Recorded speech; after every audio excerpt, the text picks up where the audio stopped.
Ooh, welcome to Best Infection. The next generation. Hey, Nick. What? What's a War Dog's favorite Christmas carol? I don't know. Bark the Herald Angels Sing. Very cool. Very cool. I'm Tyler. I'm Nick. I'm Lucas. And today, or should I say tonight, is the night of all nights. It is not Oh Holy Night just yet. Not quite Christmas. It's Slaaneshmas. Instead, it's time for a breakdown of a Warhammer 40,000 Grand Tournament. Major, if that means anything anymore. We are bringing it hot and fresh with a classic Pacific Northwest event. Slaaneshmas 2023 went down this past weekend. 2 of the 3 of us were in attendance, and we have got it all going on for y'all, as well as a little bit of meta talk. See what's going on around the community. But before we jump into any of that nonsense, I got to check in with the boys. How we doing today, Lucas? Pretty good. Can you guys hear me okay? I had a mic issue 2 seconds ago. Yeah, you're good, dude. Rock and roll. Absolutely Okay, cannot sweet. hear you. I think my mic just absolutely wanted to off itself after that joke I made, but you know, we're still out here. Yeah, you know what? I'm doing pretty good. Just finished up a bunch of cool hobby projects, which I'm really excited about. So, oh, thank you, Kim. Just wonderful. Kim So yeah, says Lucas is up in here getting dad jokes from Laffy Taffy. that's the best source of jokes. Yeah, so finished up some cool hobby projects, starting on some new stuff. Doing okay overall, excited for the holiday season. And yeah, Slaaneshmas was really fun this last week, and very bummed that Nick didn't make it. But we did have a lot of fun in your absence and in your honor. So yeah, and also very cool that this was Skylar's first like GT in many, many years. So fun to have him come hang out with us, have a great time. And even though he ended up 1-4 and not playing the last game, I think he still had a lot of fun and is excited to play more, which is really what matters. So yeah, just overall really exciting last week or two in the world of Warhammer. How you doing, Tyler? And actually, no, Nick, we need to check in with you first. I'm doing all right. I unfortunately couldn't go to Slaaneshmas. Had some unexpected like health issues crop up. Not, you know, a major organ or a minor organ randomly failing this time, so that's good. No, more just like turns out if you ignore like a pain in your head for a few days, it eventually spreads to your eye, and then you go visit your eye doctor, and they tell you got to take some medicine and shit. And not super fun to play Warhammer with when your eye's tweaking out of control and you have a big headache. So I didn't really want to go play 18 hours, drive 4 hours. I mean, I did, but I knew it would be stupid. I know I'd wake up like Saturday morning and be like, God, this is miserable. What have I done to myself? So I had some cool Votan stuff in store. I was testing a lot of lists, and I kind of honed in on like a version I was pretty excited about, but alas, was not able to unleash it upon the denizens of Ocean Shores, Washington. So I just had to live vicariously through you guys.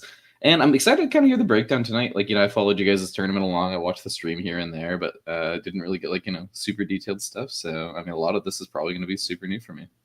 So I'm excited to hear it. How about you, Tyler? How you doing? I am doing well, and my apologies to anyone watching this live. All the audio is recorded locally, so we shouldn't have any issues with the pod, but our internet is tweaking the hell out over here, so we'll see how that shakes out. Amazing. Yes, the classic. But yeah, I'm doing all right. It is finals week over here in grad school land. I am recording this podcast as a way of taking a break from working on my electrodynamics final. So I'm very excited to not be doing that for as many hours of my life as is possible. But 40K wise, having a great time, playing around with a bunch of different GSC stuff, very excited about, a bunch of different NID stuff, very excited about. If y'all were here last week, you would have seen me talk about a whole bunch of different ideas that I have in both of those factions right now. So very exciting time to be a Bugs player, having a good time with all of that, and very, very excited for a much needed winter break to get a whole bunch of games knocked out in the next couple weeks and work on some personal projects as well that maybe I'll be talking about on here, depending on how well they go. So lots of fun and stuff going on, having a good time. And speaking of fun stuff, let's talk a little bit about Slaaneshmas. This was Slaaneshmas 2023, for those of y'all listening in the far distant future of a month from now. What do we got here? Lucas, why don't you give us the breakdown on the event? We can talk about it for a minute. I think we're going to talk for a little bit longer than we usually do here because there's a lot going on in terms of the event right now.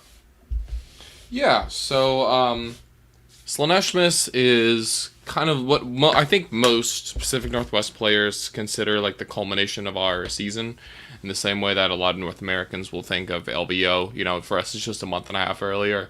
All our local events kind of culminate in this big major that we have in Ocean Shores out on the Olympic Peninsula on the Washington coast. Usually, it's our biggest event for sure. So it tends to be about between 80 to a little over 100 people when we actually roll dice Saturday morning. This year it was 94 people. Held in Ocean Shores, Washington. Lots of folks came out, new faces, old faces. Some people came up and traveled, which was pretty cool because usually it's just all of the local folks. So we had Ben Jurek, Team USA player, come from the lovely Las Vegas. Yep. And so, yeah, overall, just a really great time. It's at the Ocean Shores Convention Center. Ocean Shores is kind of like the weekend getaway location for folks in Seattle and elsewhere in Washington when they just want to go to the coast. So it's kind of got that vibe. It's very strange, especially in December. But it's a pretty fun space to spend a weekend and hang out. So, yeah, it's like a 5-minute walk from the ocean, which is pretty cool. Lovely weather in December. No sarcasm there at all. It is a Jason Bird event. This has many upsides as well as its downsides, which we can talk about in the next minute or two here. And then overall, food options were pretty good. There's like a great little fish shack across the road, and there's the Porthole Pub. Oh yeah, that was fantastic on Saturday evening. You guys go there again? Oh man, you heard about this yet, Nick? Nick, oh my god, no, dude. So there's a couple things this year, bro. It was not good. So I'm gonna talk about what happened, and then I'm gonna talk about why it happened, because this is a preventable situation from the top end that like just does not get addressed. So the event ends, and it ends on Saturday, significantly later than it was supposed to. So we head out. We try initially we decide to meet back up at one of the Airbnbs, and we're hanging out with all the guys, and we're like, hey man, let's try to get some food going. And as we know, there's not a lot going on in Ocean Shores. It's late at night. Basically, everywhere closes at like 9:30 at the very latest, other than the Porthole Bar, which is where we tend to go to get food and whatnot. So we go over there. At least a couple of us try to, and it is senior night on Saturday.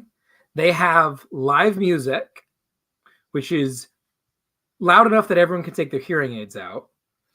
And the place is more packed than I have ever seen it by like a factor of 2. So like every single seat is taken, and the line to get to the bar to order food has like literally 40 boomers in it who are all trying to get. There is nowhere to sit. It would be an hour before anyone was able to eat. And like there are not a ton of other options. It was an absolute disaster. So we abandoned that idea. Some people are just going to like the grocery store and buying frozen food to heat up in their Airbnbs. Fortunately, we went with a lot of Airbnbs over hotels this year, so people had access to cooking appliances. Skylar and I went over to Subway and picked up some sandwiches because they happened to be open until 10, and it was like 9:40. And I'm not sure what a lot of other people did. Lucas brought his own food because that's what Lucas does. Like it was really messy. And so we brought home dates. Yeah, exactly, Kim. So that was a real problem. But at the end of the day, like pretty preventable situation. Like cool, the main bar that we go to not available, but like we got out of there. I don't remember the exact timing, but it was significantly later than expected because every single round ran later than expected, particularly because what was it? Which round was it? It was round 2. We had Trimble playing Jorge on stream. Love both these guys. They're fantastic people. Bird doesn't put him on a clock. The round timer expires. They're in like the middle of turn 3. And Bird was like, yeah, we're just going to let him kind of play it out until like the end of round 4 or something. And they go like 45 minutes overtime. It was an absolute mess. And this happened with like pretty regular consistency. Would you say, Lucas? Yeah, I mean, that was definitely the most egregious example of it because we were all just, I mean, it's round 1. No one is dropped. Everyone's sitting there waiting. Or sorry, it's the end of round 2. So, like, no one's coming back from lunch or away. All 92 other people are sitting there watching the stream game happen on stage, just like, what's happening? Why are we 40 minutes past the round timer and Bird isn't doing anything? This is ridiculous. So that was the main culprit reason why we got out like up to an hour late. I mean, that was like as much as 45 minutes of the responsibility was because of that one round, which was pretty ridiculous. Yeah. And in general, that's not great at any event, in particular at this event, in a place that we've been a lot of times. We know the reality of the situation. There is not a lot of food that's going to be open late. Right, it presented the situation. You know, it's bad dice that it was senior night at the bar we like to go to, but we should not be in the situation where we have to make that dice roll where that's literally the only place you can eat because we all have to stick around so late because we're not willing to run the event on a hard schedule. We got to respect the clock. That's the reality of the situation. And if you're the round needs to end when the round is over. It's not just a question of game. It's not just a question of fairness. It's a question of logistics and of the reality of the situation for everyone else. And like it was exceptionally poor form to not have that going down. So that's something we got to mention that's specific to this exact event. I wouldn't consider that like a trademark Bird thing. Usually his events run pretty much on clockwork. So this was a real bummer to have that going down. There were, however, some Colby says when Tyler thinks you're too slow, it's time to take a hard look in the mirror. But there were definitely some things. There are more trademark Bird or things that I think at this point like require some addressing because it's gone from, oh, this is kind of cute and quirky to, oh, this is becoming an actual detractor from how good these events can be. Yeah, I think there's a couple things to do. So what were some of the things in particular, Lucas, you think that some of the quirks? Most of it, in my opinion, is pre-event. Bird is notorious for not having a very firm list deadline, which caused some hubbub this year with, when lists were locked, and released, all of which was very nebulous in the week before the event. There was no hard deadline. There was no guarantee we were even going to see lists before negative 30 minutes before the event, which is when it usually happens. Usually we'll all go to a GT, show up there, pairings will go up, we'll see our pairing, we'll click on the pairing, and the list will still be locked, and we all have to go, Bird, what the hell? Unlock lists, you idiot. So that was, at least this year he released them in advance, although it was kind of a bummer that we didn't have any kind of schedule. Basically, every other tournament on the planet, it seems like, has a 2 weeks or 1 week in advance. You lock the lists.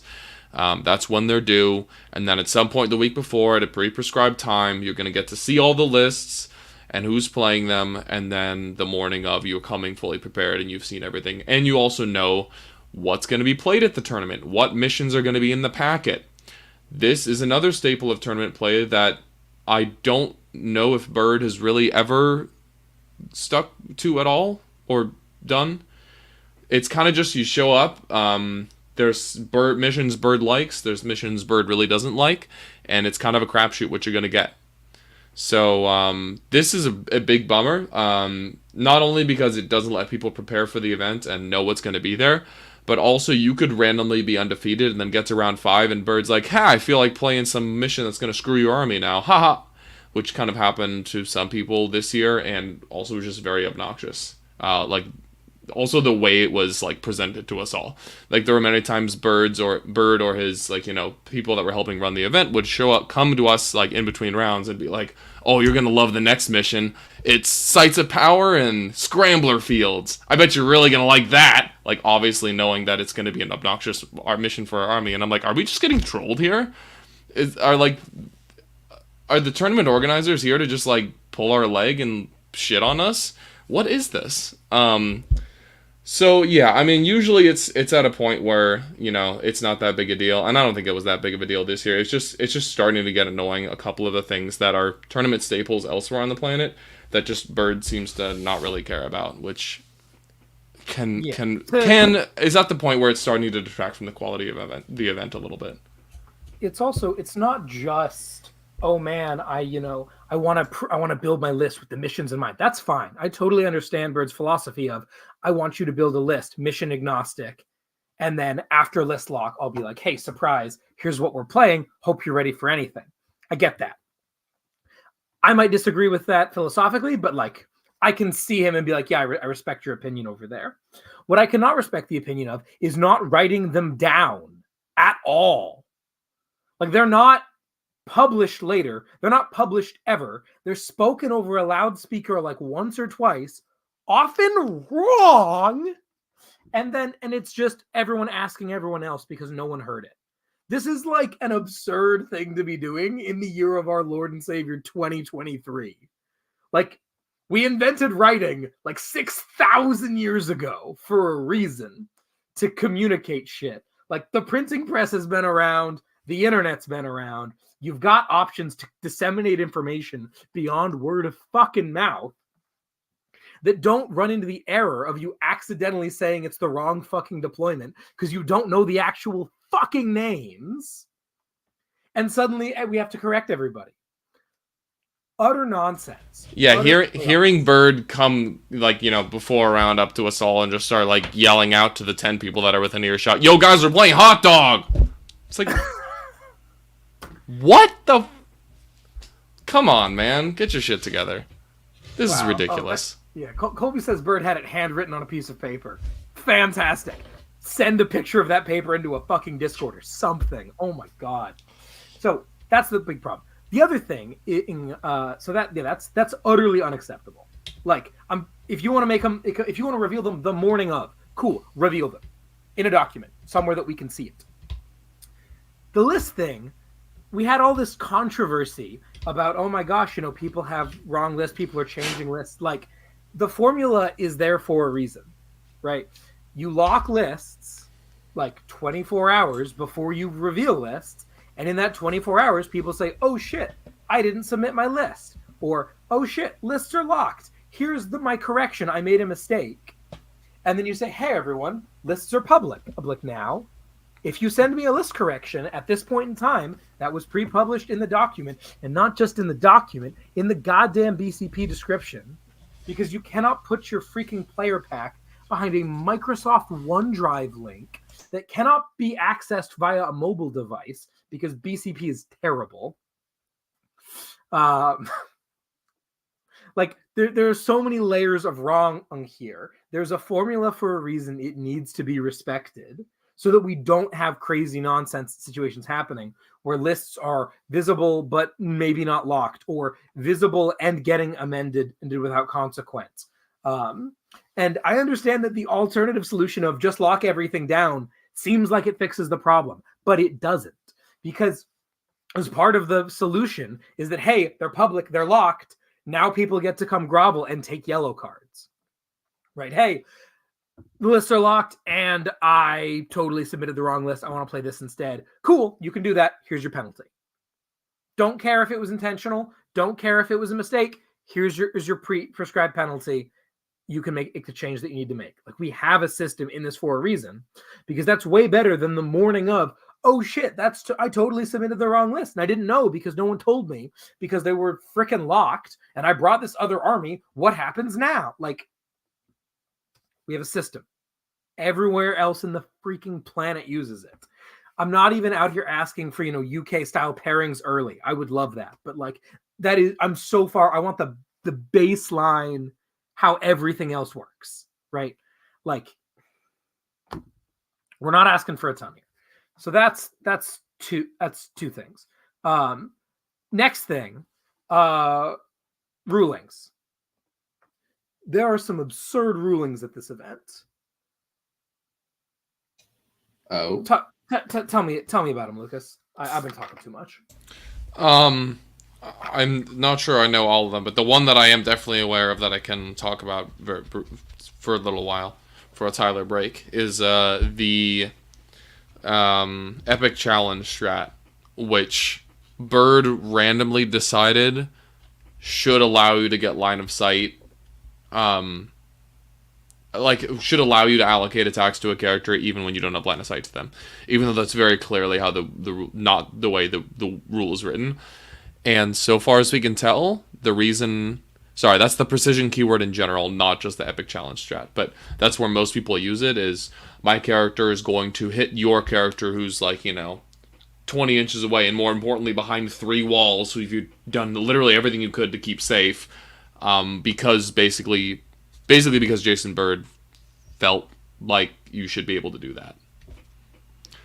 Not quite sure why that needs to be a thing, but it is a thing at his events, which just seems very random and is frustrating. So that's ruling number 1. What's another one, Tyler? Exalted 8-bound. Oh yeah, we usually get the pre-tournament don't try bullshit. If it sounds too good to be true, it's not going to be true at this event from Bird. And then at the in this basically the same breath, he tells us that Exalted 8-bound can go in Rhinos because it's the way the rules are written. It's like, okay, dude. Immediately after saying that precision doesn't need line of sight in melee because that's how the rules aren't written. Yeah. That's kind of inconsistent. It's very random and just kind of adrift. Like it's more or less whatever he wants the rulings to be, which, I mean, fair, it's his event, but my question is why? Why do we need this? His justification for the precision ruling is that at Tacoma, he talked to Stu Black about it, supposedly. And Stu Black said, yeah, we know it's an issue. It doesn't make a ton of sense. We're probably going to fix it. And Bird was like, yep, it's fixed. Great. I'm just going to start ruling it that way. Even though there's been 2 erratas and a balance patch since then. And nothing's changed. Fixed it. Yeah. It's a part of the game. It just is. WTC said yes. Oh, to the Exalted 8-bound and Rhinos thing? I can yell at WTC judges anytime I want. They usually rule very raw, so at least they're consistent with that. For sure. So yeah, but there was some interesting stuff going on there. The next thing that you got to talk about at any event, particularly at this event, is the terrain.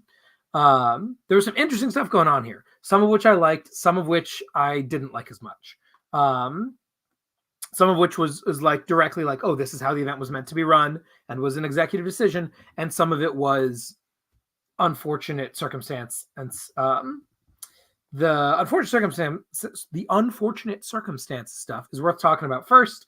You may see some pictures from this event of people playing on what we were colloquially referring to as War Machine tables. There were a number of tables with 2D terrain.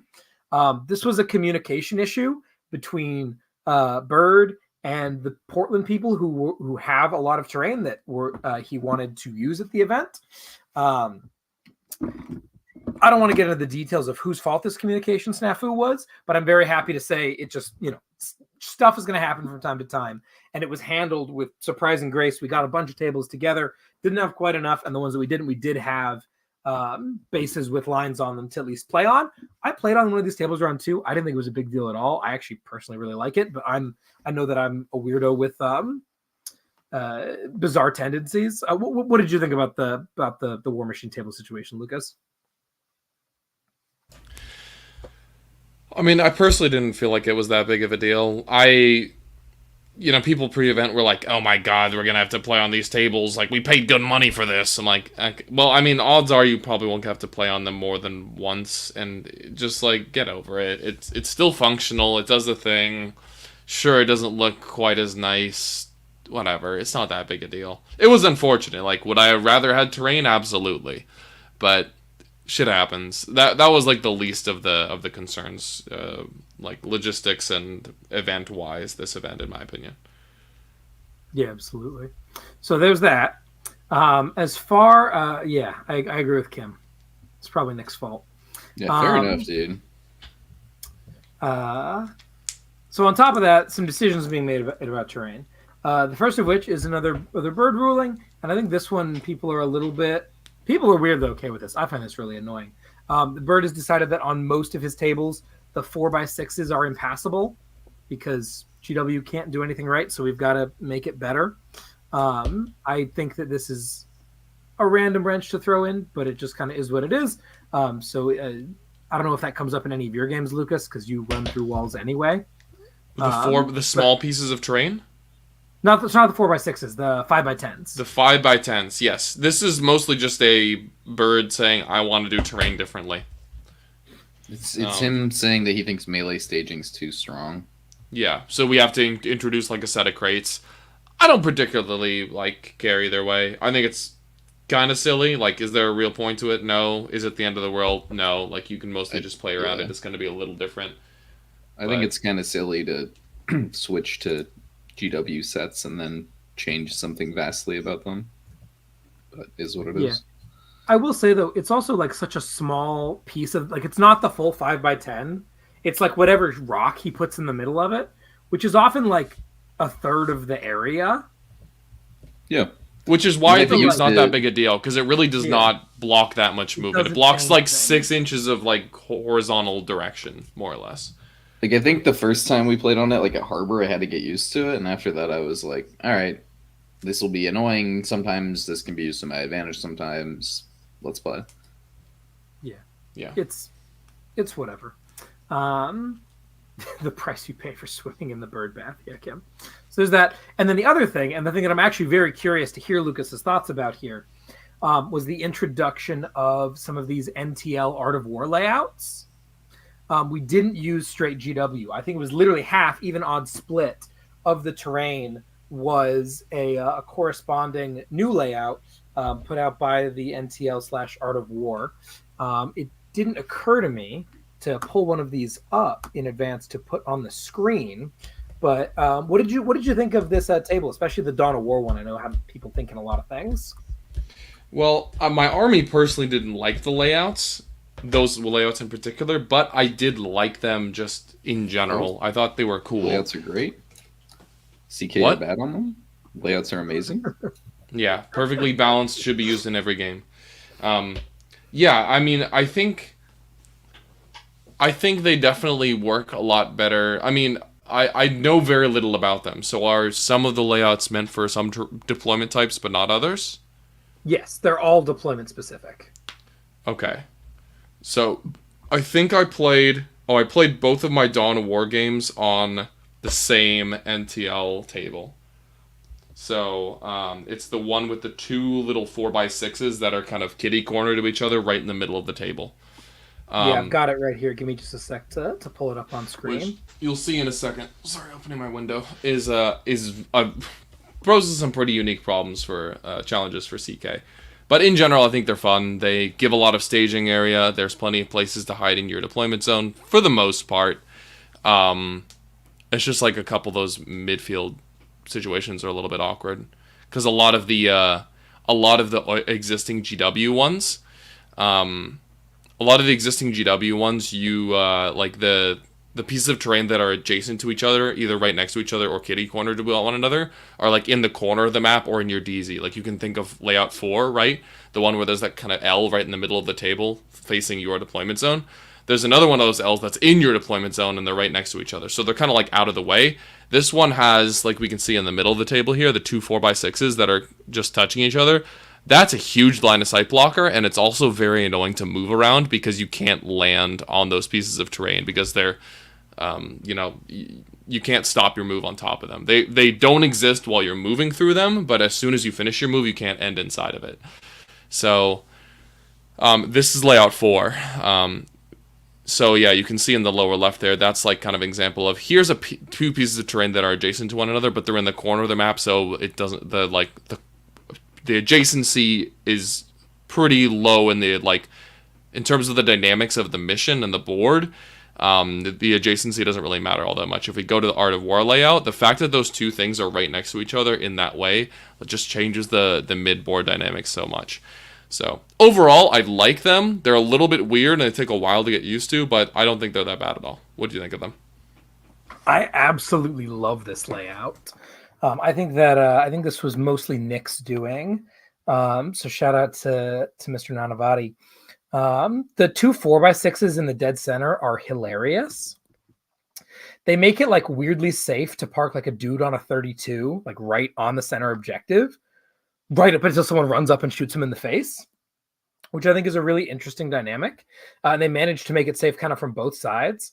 And yeah, they really do close down the lanes. That bottom right area is so safe. It's so hard to shoot into it until someone's really closing in on you, which makes Dawn of War. It solves the Dawn of War problem, which is that you can't get far. It doesn't solve the Dawn of War problem, but it somewhat alleviates the Dawn of War issue, which is you don't have deep to stage and hide in. So instead, let's just make it really, really hard to shoot across the table so you can still benefit from that really wide front to play the game in a lot of different places and cut a lot of interesting angles, but without necessarily having that issue of struggling to hide at all. And yeah, like you said, deploying Dawn of War on GW4 is disastrous. Yeah, and then also like on GW1, right, the Thunderdome, where all the pieces are in the middle of the table tilted. It's like, I have one ruin to hide behind and like nowhere else in the middle of the table. This is god-awful. So I do agree that, now that you bring that up, I did not think about this before, it definitely addresses the Dawn of War issue in a big way, which I appreciate. Yeah, let me pull up that, nope, not that one. That layout 1 that you were talking about. Come on, you can do it, StreamYard. I believe in you. Come on.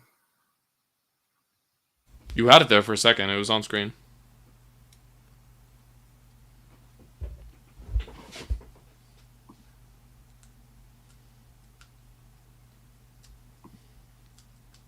But yeah, that's one of the big issues with the GW formats in my mind, is a lot of them don't work for Dawn of War, even though they say that they quote unquote should. Yeah, there's like 3 recommended, and I think 2 are good, or no, 1 is good, and like one is good and one is passable, and the other one's like, why would you ever play this on Dawn of War? Yeah, like I think the one that we played on for the finals of Harbor Heresy, Nick, is the one that's actually like decent in my mind. GW2. Yeah. Yes. Very cool. Sweet. Okay, so that's I think that's all the things that I wanted to talk about. I remember I put a list in one of these chats not too long ago. I think that's it. Round times, rulings. Oh, yeah, the missions and the list lock. Yeah, those are some of the big things there.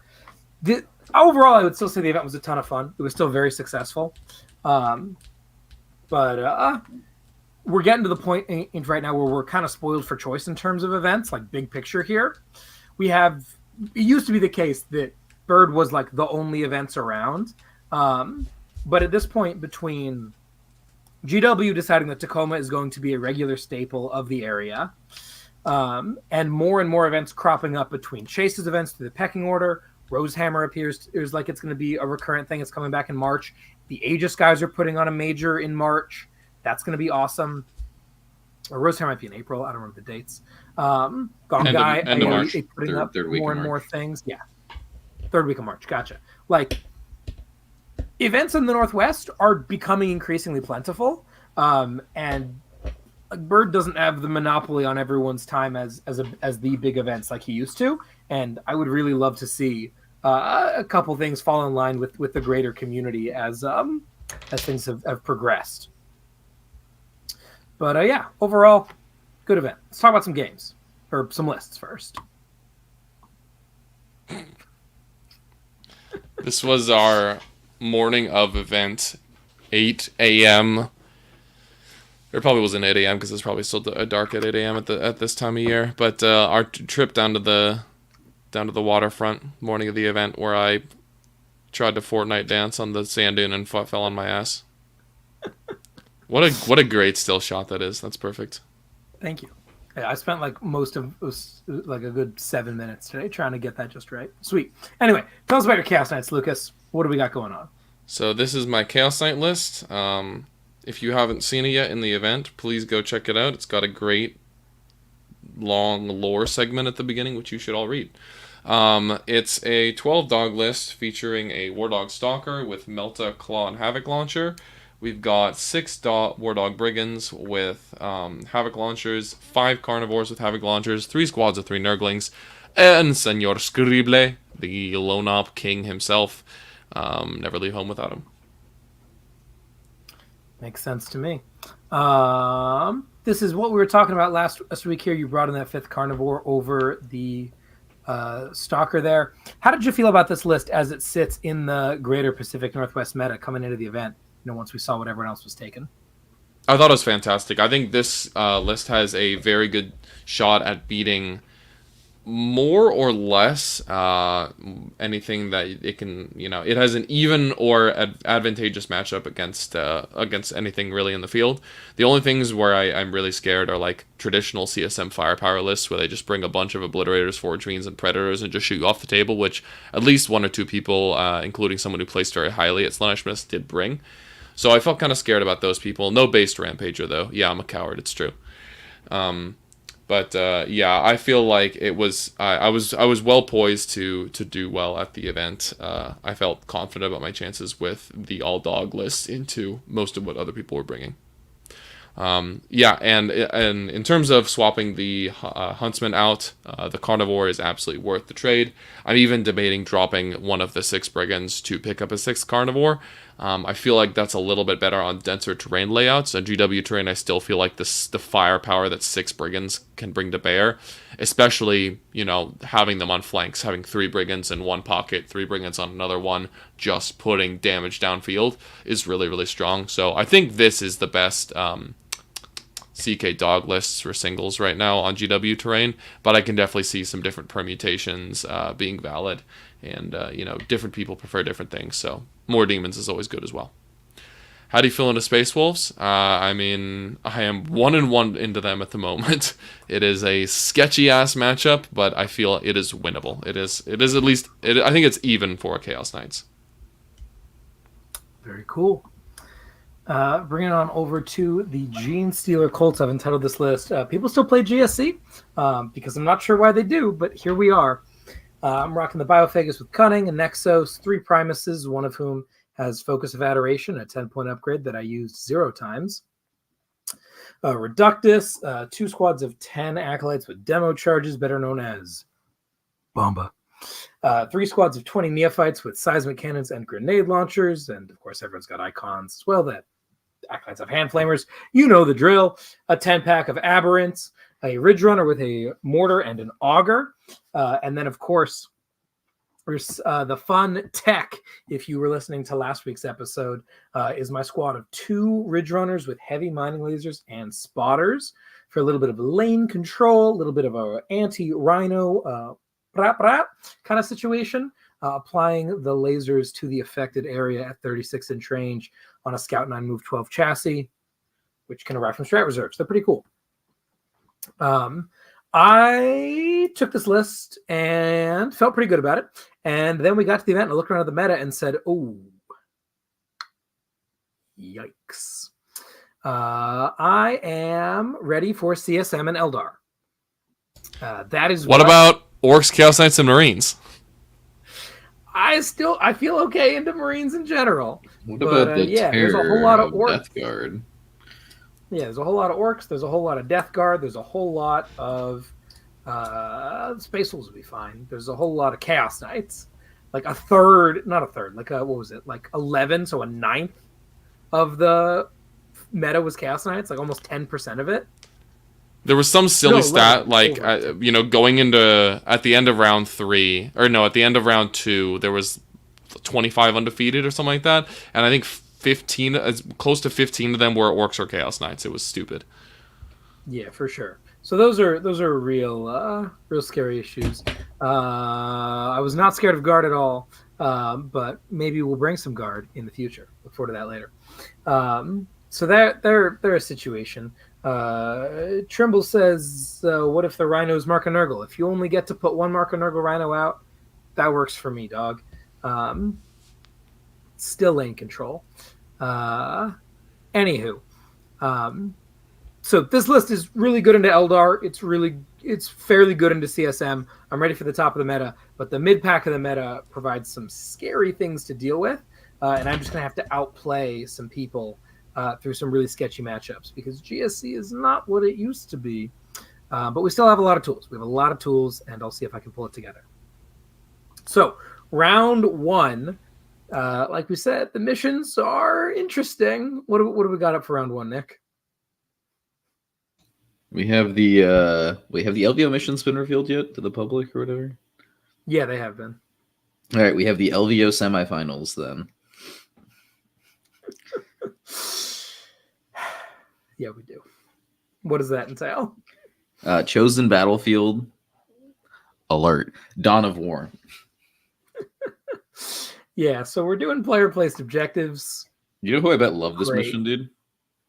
I bet Donald had the best time on this mission, dude. His 2 favorite things combined. Chosen battlefield and Dawn of War. Well, he also got his favorite thing, Chaos Knights, round 1. Yeah, it only would have been better if Bird wrote the player pack in Comic Sans. And, that would have been great. Yeah. All right, so playing a little bit of a Clowny mission, but we're going to give it a go. And round 1, our boy Lucas is paired into Sisters of Battle. Nick, you want to run us through the Sisters list? What's going on over here? All right, well, what does Sisters do? So he's got a Dialogus with Saintly Example. I literally don't know what this does. You're going to have to tell someone. Morven Vol, which is Chad as hell. A Palatine with the Blade of St. Eleanor. That's like the kind of slappy blade. Triumph of St. Catherine. That's the big Pope bus. 2x10 Sisters with Meltas. Yep. 2 Immolators. A Rhino. 2 Castigators with Battle Cannons. 2 squads of 2 Death Cult Assassins. An Exorcist with a Missile Launcher. A single Mortifier. 3 Paragon Warsuits. 5 Seraphim, that's the flamey ladies, and then a squad of 5 and a squad of 10 Zephyrim, which are the punchy jetpack ladies, and a Calidus assassin. A little bit of an interesting hodgepodge of things here. Yeah, I think overall it's a pretty well-rounded sister list. So the Dialogus, I know you said you didn't know what it does, Nick, but take a gander at this combo. So the Sisters Miracle Dice, right? They get 1 every player turn, and they get 1 whenever one of their units dies, and then they have a couple other like niche ways to get additional Miracle Dice. The Triumph of St. Catherine picks 2 of 6 auras to benefit from every command phase or battle round. Either way, it doesn't really matter. One of the ones that she picks is units within 6 can use as many Miracle Dice as they want, because usually there's a restriction of each unit can only perform 1 act of faith per phase. So she says, hey, you're within 6 of me, you can perform 50 acts of faith this turn if I have 50 Miracle Dice. That's cool. The Palatine joins 10 Battle Sisters and tells them to have lethal hits. and the Dialogus also joins them because of the Palatine multi-join rule.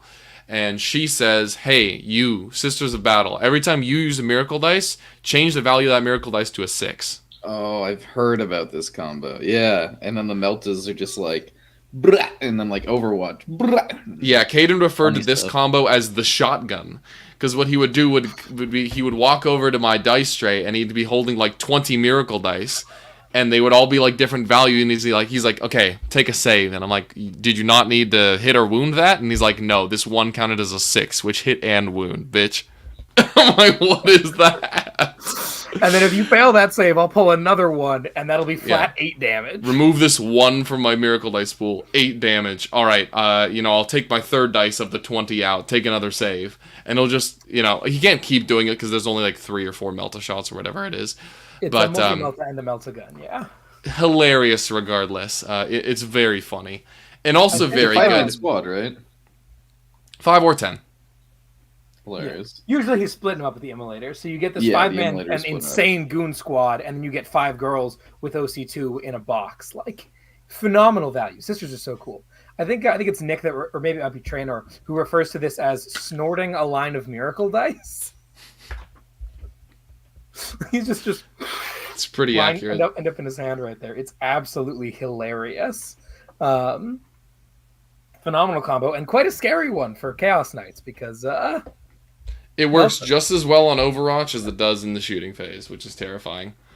Mm-hmm. So yeah, pretty interesting game here. Caden was a really good player, and I had no idea what Sisters did, which made for a pretty scary combo. But as it turns out, now that I've played this matchup, I think twice now, and I think I saw it played on stream somewhere the other week. It's safely in Chaos Knight's favor, in my opinion. They have a couple of like combos and units that can be scary, but if you just play keep away from those, mortar their little crappy squads away, and then turn 2 or 3, and whenever you want to full expose, just shove your whole army at them. They can only kill like 4 dogs in a turn, and then you just melt all of their tanks. And the game's over. So definitely not one to take lightly, but between the demons and the carnivores, I was able to play the mission in the early game well enough that in the late game the brigands just took over and slaughtered everything else he had left. So pretty convincing win here, 95-63. Definitely had some goofy chosen battlefield moments where he kind of set the objectives up on his side and I set them up on my side, and then we rolled the die and he's like, so what happens now? And I said, well, I won, so I'm going to pick the side with your 3 sisters objectives. And he kind of looked at me and went, oops. Or I don't know if he knew what was going on, but just stupid chosen battlefield being dumb. So yeah, interesting game though. Cool to see sisters do some of their tricks. They definitely feel like a real army to me, and one with a lot of skill expression. They kind of feel like fair Eldar, where they're doing like all sorts of cool hand wavy shit, and a lot of the time it works, but sometimes you can just power through them, which is kind of exactly what I feel like Eldar should be. Yeah, it was really fun. That's nice. Sweet. And round one simultaneously, I am running into Death Guard. Nick, tell me about this Death Guard list. I know you've played in them a couple times recently. Well, as we all know, Death Guard are the terror of the meta. And this list is, no joke. We got Mortarion. We got Typhus. We got a Lord of Irulence. We got a squad of 6 Death Shroud. We got 20 Poxwalkers, 2 solo Blight Haulers, 3 solo PBCs with the Entropy Cannons. Let's go. 3 squads of 3 Narglings, and 2 single Brigands with Havoc Launchers. So, the true Death Guard classic where you actually end up spending like the last 600 points of your list on Demons and Knights. Some good shit. Yeah, absolutely. Matt would ask, did they take out that you can't have Typhus and Morty in the same list in 10th? I sure hope so. But yeah, this list, it does some funny stuff. The Typhus Poxwalker blob is real silly because I don't know what it does. Yo, wait, he can join Poxwalkers? Yeah, so here's how I thought he was joining the Death Poxwalkers. Shroud.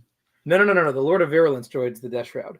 So Typhus joins Poxwalkers, and Poxwalkers have a rule where every time their unit kills a model, they get a dude back. Right? That's kind of the Poxwalker thing. They turn you into zombies. You join the Horde. But I want to read this rule verbatim because I think it's so funny the way that it's written. Pox Walkers abilities. Curse the Walking Pox. Each time a model in this unit makes an attack that destroys an enemy model, excluding monsters and vehicles, you can return one destroyed Poxwalker model to the unit. Then there's a second paragraph. While Typhus is leading this unit, enemy models destroyed as a result of Typhus's The Eater Plague ability count as enemy models destroyed by an attack made by a model in this unit for the purposes of this ability. And you're like, Tyler, what the hell is Typhus's The Eater of Plagues ability? Oh, I know that's what his, it is, dude. That's his psychic attack, which is on a 2-up do D on a 2-up do D6 mortal wounds, on a 6 do D3 plus 3. Mm-hmm. Which is very cute, but it's like you take the unit of Poxwalkers to bodyguard Typhus, but you take Typhus to bring back the Poxwalkers. So like I'm not really sure if this is a beautiful, perfect synergy, or if like this is just a snake eating its tail that doesn't do anything. Like I don't know why you want this unit, but like it is self-sustaining, which is cool. But yes, they kind of do their thing. PVCs are very real, and they're very annoying.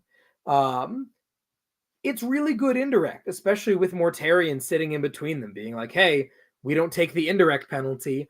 You can't be -1 to hit. Get wrecked, idiot. Yeah, I think the Lord of Virulence also buffs them, right? He gives them, like, ignore the indirect penalty or something like that. Yeah, he does. He spots them.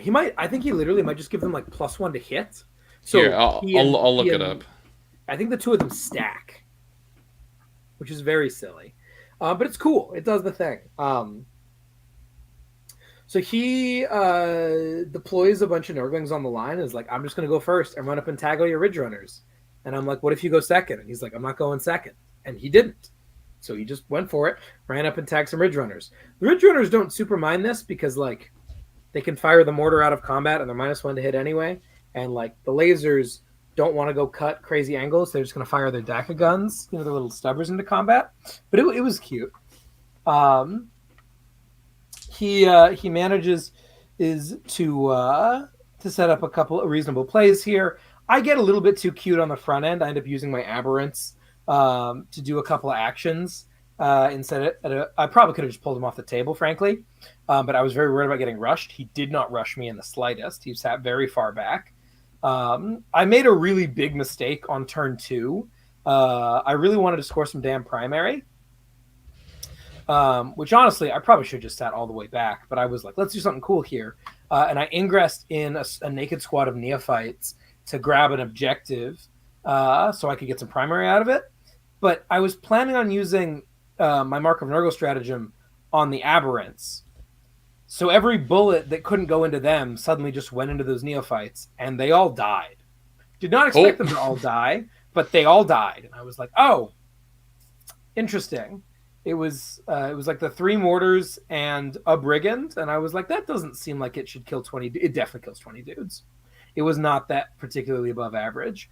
I just didn't do the math on that and was comfortable in that situation, and that unit did not come back. I don't think we got a unit back this game, so that was a bummer. And then I promptly completely disregarded his ingress because I didn't have the second unit to screen it out because I brought them in on my ingress and managed to get my green squad with both my characters in an awkward situation. It was just a mess. I still do a bunch of clever nonsense on turn 5 there. I almost swing it back. I'm basically tabled, but I managed to get a 15 on primary and score extend battle lines with a single unit. Let's go. And I have it all lined up just perfectly. I see the lines, and I drop in a single acolyte who has just coherency shenaniganed his way out of combat. Got picked up, gets dropped in my opponent's DZ. That's behind enemy lines. That's 3 points. Game. I'm going to win by 2. Except that, of course, being under half starting strength, the moment he arrives from reserves, he has to take a battle shock check. And he failed. So he Bummer, couldn't dude. count for behind enemy lines. Sad. Which was sad. But like that's a 7-up. Like it's not a super reliable thing to have happen. But was a good time. So some fun stuff going on here. Interesting back and forth. Death Guard are a problem for GSC. This was not played at a super high level, but just the fundamentals are an issue. The aura of -1 ballistic skill is such a fucking problem because we're BS5 as an army. We just are. So the ability, particularly to stack a -1 ballistic skill mod and a -1 to hit mod, makes it really challenging to get work done.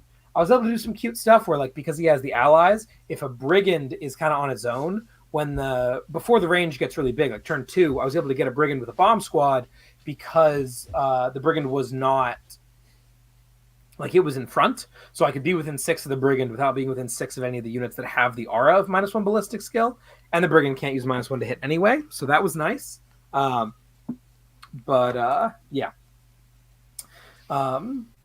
I don't want to complain about dice too much, but I will for this game and this game only. I tried to kill this stupid Poxwalker squad with a full bomb squad and was like, this should be fine. And I rolled 40 shots, and I was like, that seems great. 40 shots. He's double -1 to hit, so I'm hitting on 6s, full rerolls. 6s are doublers. So math is 7 from the first batch, 6 from the second batch. That's 13, which is 26 hits, wound on 2s, roll 1s. I'm thinking, and they have a 5-up feeling of pain, but I'm 2 damage. I'm thinking I'm killing like 21 of these guys, maybe 20, maybe 18. That'd be fine. That'd be well under average, but totally acceptable. And then the hand flamers will pick up the spare. I rolled my first batch at 20 shots, and I rolled 4 6s, and I'm like, that seems good, cool. And then I rerolled the other 16 and got none. And then I rolled the next batch of 20 and got none. And then I rerolled that batch of 20 and got none. So I went 4 for 76 on 6s there, which was very sad. So that cultist unit ends up living with like 2 dudes left in it at the end of everything. And by the end of the game, they're at full strength, straddling my home field, which was incredibly annoying. Sad. But yeah, that's how it goes. Fun game, close game, definitely was within my grasp, but I messed up big enough with that ingress play that like I'm very happy that I got punished hard for that. This totally happens all the time where I don't know if you feel like this, Lucas, but I feel like especially when I'm playing into sort of the field, maybe not necessarily the most meta armies or the most heavily repped players, I'll make mistakes and I won't get punished for them because like I can leverage either a skill advantage or a list advantage or whatnot, and like I can get sloppy because of that. So it was very nice to get held accountable for making bad plays here. Very cool, sweet. So I'm down on 01, and we'll get sent into the funny Shadow Realm as Lucas moves on to the winners bracket. Sweet. So moving into round 2, what do we got, Nick? What's the mission? Our mission is Scorched Earth and Sweeping Engagement. Honestly, kind of interesting. Yeah, for sure. No. We play a lot of Scorched on Dawn of War. I think this is more fun because sweeping is more fun than Dawn of War. Yeah. And Lucas gets to play into Imperial Guard. Nick, you know as much about Guard as any of us. Tell us about it. All right, we got Lord Solar Leontis, and we'll come back to his horse. I forgot his horse's name. There's a command squad with Kurov's Aquila, a tank commander with a demo cannon, 3 squads of 10 Kriegers. Very cool. 2 squads of 5 Rough Riders, 2 solo Demolishers, Lehman Russ Demolishers, 2 solo Lehman Russ Exterminators, 2 solo Manticores, 2 solo Scour Sentinels, and 5 Tempestus Scions. Fuck. You like anti-tank, Lucas? Yeah. What's cool about this, from what I know, is the Exterminators are the tank that when they point at you, if they like score a hit against you, they like increase all the other guards' ranged weapons AP by 1 into you, correct? And the Demolishers are like base AP 2? 3. AP 3, which is a pretty good base profile. And all of a sudden that goes up by 1. And then sometimes people bring the mortars for overlapping fields, which removes another, or increases the AP by another pip. Yep. So yeah, pretty interesting guard list. This I played against Chase, who runs the pecking order GTs up in Olympia. So it was good to. I don't think we've played yet, so it was good to finally get a game against him. Oh God, Chase says, yeah. As you can see from the the scorecard, I kind of annihilated this man. I won by 75 points. It was a situation where I outflanked 2 brigands. I'm deploying my army behind the walls, and I look across the table from me, and Chase is just setting up his tanks on the line, staring at me in like parade ground formation. And I'm like, oh boy, I hope I go first. And we roll off, and I think he rolls a 5, and then I roll a 6, and I'm like, let's go, dude. I start moving up, and I'm like moving up defensively behind the walls and stuff. I move my second carnivore up behind a wall, and I'm like, what am I doing? We're on sweeping engagement. We're 20 inches from each other. This carnivore has a 6-inch charge onto his tank. If I just go around this wall, and all 4 of my brigands can move and see tanks, so I just advance the carnivores directly at him. The one carnivore makes a charge, punks a tank. The brigands shoot, mow down 20 guardsmen, 5 rough riders, and kill a tank with the meltas. And I'm like, past you, brother. He responds by killing 2 dogs, and then I table the rest of his army next turn. So yeah, definitely kind of a lesson in you should probably not deploy your army on the line against Chaos Knights, especially if you're reliant on armor saves to stay alive, because that will not save you against CK. So pretty interesting. I mean, Guard are always cool. They got some fun stuff in there. I think the double exterminator's a little bit overkill. Having one of them for the +1 AP tech can be interesting if you're like super worried about armor. But if you just want them, I mean, this list, there's 2 sources of extra AP in Guard, which Nick was talking about, right? There's the exterminator, and then there's the overlapping fields of fire, particularly with like mortars joined to Ursula, so she can do it every turn for free. Yeah, I mean, if you're gonna have one of those 2, take the cheaper one. Cut those exterminators, take Ursula with 3 mortars, that leaves you a whole bunch of points to, buy another Demolisher or another Mana Core or more mission play. I think this list really wants like another Mana Core and another tank if you can cram it in. So, yeah, or even just some middle of the road stuff, right? Like this has Kriegers and Rough Riders, which die in 2 seconds and don't really do anything other than do an action.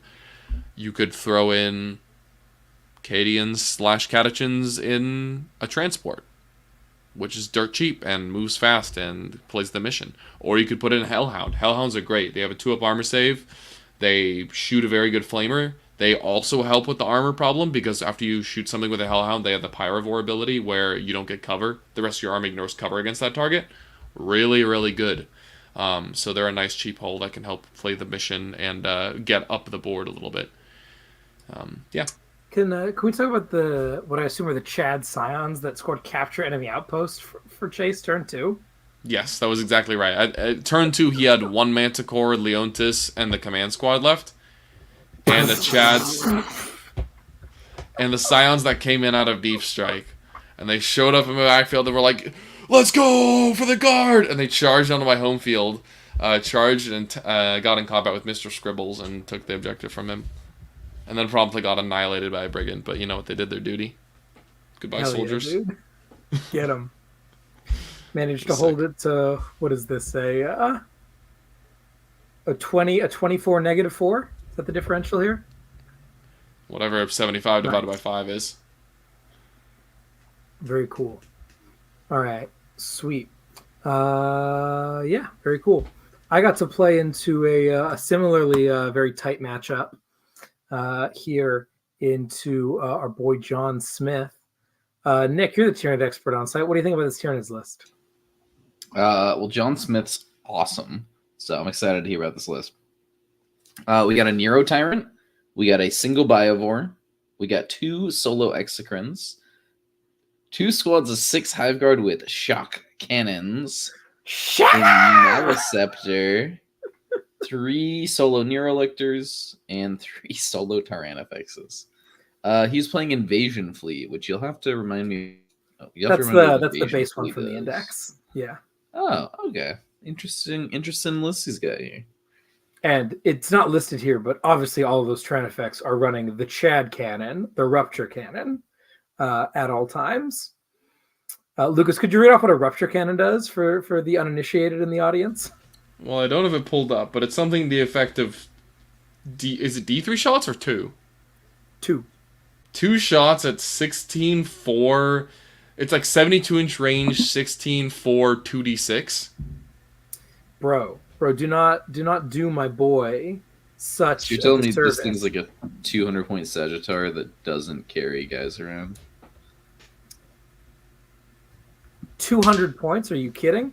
This thing is 245, dude. 245? Yeah.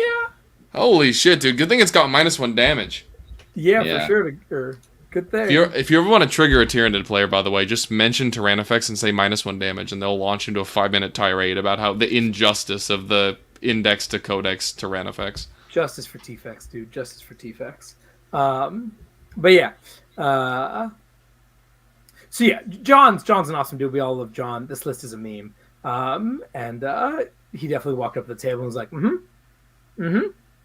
Round 1, he had to lay into Hank, who's running like John Lennon's Vanguard Space Marines list. So he got stomped, and then he got stomped again over here. Though he did score a good number of points, as it turns out, because Nids still score secondaries really well. You'll notice that on turn 1, I drew behind enemy lines, capture enemy outpost, and scored both of them. Oh!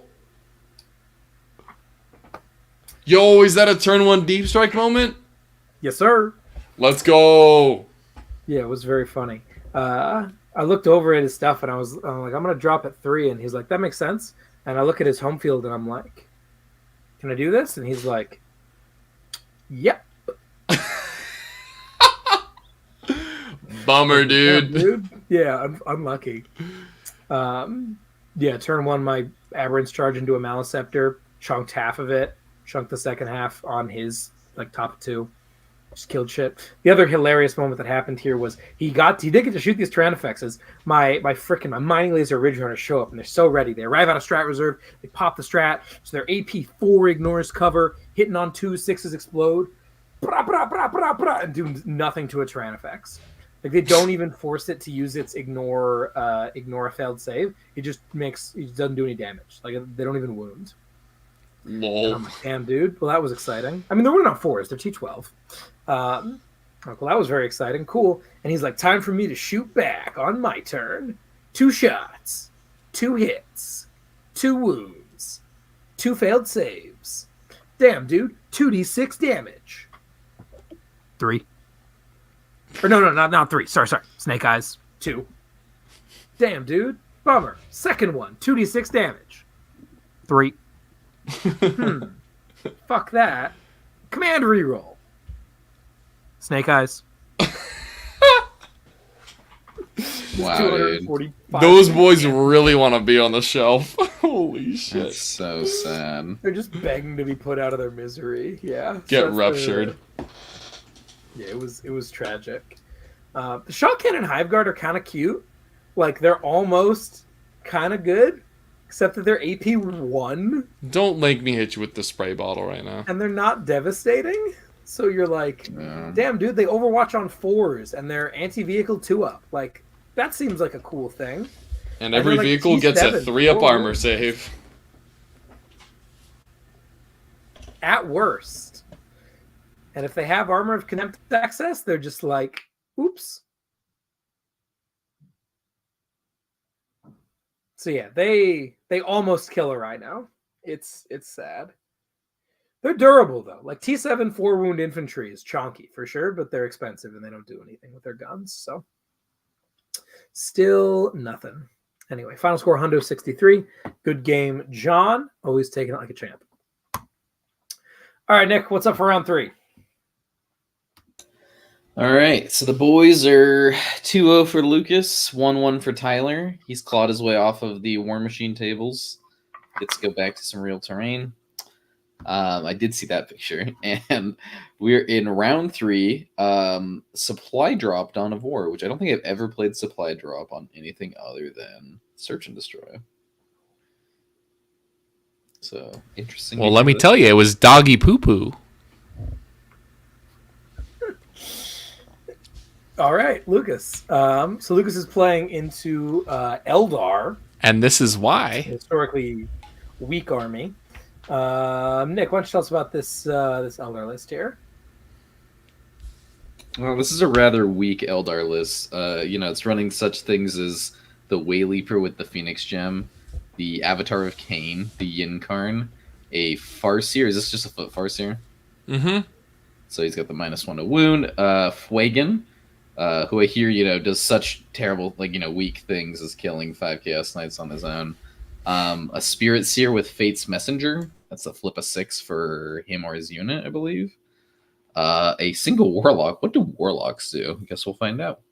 2 Night Spinners, 2x5 Swooping Hawks, and 10 Wraithguard. What the Warlock does is die in reserve if you're Nick Fromm. But really what it is it's the cheapest unit that Eldar have access to. That might not be completely true, but it's like, it was the one thing that Nick had that slot in for the last 45 points in his list. Question. If the Warlock dies in reserves, does the Yinkarn get to teleport there? Yes. Oh my god, Nick. Dude, you cheated me, bro. Your Yinkarn died on turn 3 when the Warlock pooped his pants in reserve. No. It's No, he teleports into reserve, and it's also optional. Yeah, and then he But yeah, deep you strikes should the be able to Yinkarn. No, teleport it's in reserve and required. That was the joke. The Yinkarn had to teleport into reserve and died. Why would it die? It entered reserve after the start of the first battle round. Be quiet, GC, man. Nick's making a funny joke already. I love the idea of trying to argue that the Incarn can teleport into reserve if you die there. Other question. If you leave your own reserves in reserve and they die turn 3, does the Incarn teleport into your reserves and now you get to deploy it? That's a great Who question. knows? Anyways, tell us how this went, dude. How was playing... I think this was a rematch, right? You played Nicholas at Atomic City. Yep. This is my first of 2 Atomic City rematches, which I'll play this weekend. And thank you. I appreciate you, by the way, you pronouncing Fuegan correctly. It's not Fugan. Read the fucking letters in the correct order, you animals. But yeah, so this was a rematch, and unfortunately Nick is better teched for this matchup at this point. The Avatar of Cain poses way more problems than the Incarn does for Chaos Knights because he is unbelievably hard to kill. Those extra 2 wounds and toughness 12 are just such a hassle, and he also is even more reliable at killing dogs because he has extra 1 damage and an extra attack. So he's super hard to put down. I did not fully respect this, and gave him a couple of charges early on in the game that really set me up for failure. Just talking about the overall course of this game, I don't even remember the order in which the objectives disappeared because the game was over on turn 3, so that doesn't really matter. But Nick took Bring It Down, Deploy, Teleport Homer. This is what he did last time at Atomic City. Even though it's kind of difficult for him to make his way into the center to score Homer early, I mean, he probably could have done it, just would have sacrificed units. If he just gets 4-4-4 in the last 3 turns like he did, he still gets a 12, and he's going to get a 20 on Bring It Down. So, much better than Tactical, especially because I can usually mortar away his trash pretty quickly. I took Tactical, just because I can usually score well on it early. I drew Cleanse and Investigate early on as well, which is good to get the actions out of the way early. But unfortunately, I just gave... I was not respectful enough, and this is the big thing against Eldar, is you always have to be so mindful of all of their tricks, because any one thing they could do to you could just seal the deal on a game. And I moved a Brigand up behind a wall, trying to stay safe from his guns, not realizing that I was just within an inch of the other side of the wall, and the Avatar moved over and launched a 10-inch charge, but because he's playing Eldar, a 10-inch charge is actually a 3-inch charge rollable. So the Avatar slammed into me a turn earlier than I thought he was going to, at the same time when 2 or 3 other dogs died, and I'm like, well shit, now I've got 8 dogs to respond to you. Tried to shoot the Avatar. I mean, it's low volume, but he made every invuln with Fate Dice and rerolls and stuff like that, and I'm like, well, my go turn did 4 damage to your Avatar, and the Carnivore did 4 mortals with a tank shock, and then died on the clapback, because he made every save against his claw. GG, dude. And then next turn he basically tabled me. This was one game where I killed his Wayleaper twice, I killed Fuegan twice, and that was it. I didn't kill anything else in his army, because it's just so fucking impossible to kill anything. So ends up being a pretty resounding loss for myself. I don't think any of it was particularly due to the deployment or mission. I just gave Nick way too many opportunities to deal the knockout blow, and he took them, like as he definitely should. So, good game to Nick. There's just not a lot to analyze here other than don't make mistakes against Eldar, because they will blow you the fuck up if you do. What do you think about going Assassinate Homers into this matchup? I thought about Assassinate. Because that left column of the page is all characters, 2 of which reanimate. Yeah, there's definitely some merit to that. I'm curious what that game would look like. I feel like he'd be able to get rid of my trash fast enough that I would be doing Homer with Chaos Knights by turn 3, which is really not what I want, A. And B, it really does put the onus on on me to go to him, which is not what I want. I want the game to progress at whatever natural tempo it wants to progress at, not be forced to run at him like a maniac. Because if I run at him like a maniac and it goes poorly, then I'm almost certainly going to lose, or I will just basically lose. So I might try it at some point. I feel like it's probably worse than tactical, but I can see the merits of I think Homer is the issue with the fixed play, not Assassinate necessarily. Yeah. Interesting. So, what about Assassinate Engage? I don't like Engage. I know, but what about it? I just don't, dude.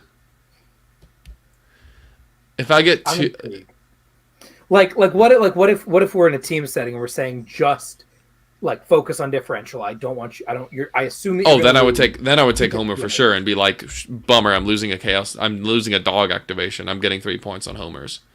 Fair enough. That makes sense. Yeah, I can see the merits of Engage, but I just personally don't like playing it. It doesn't fit with the way I like playing Chaos Knights. Mm-hmm.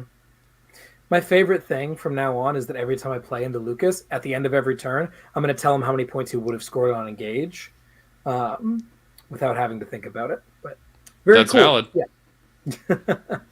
Eldar in such a weird spot, dude.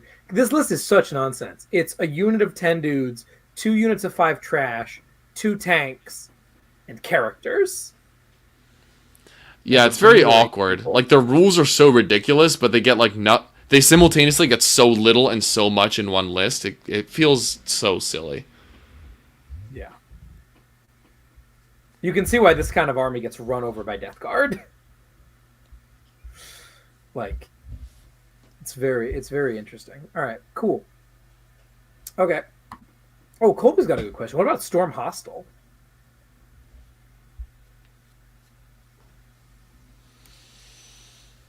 Oh, that could actually be pretty good. Right?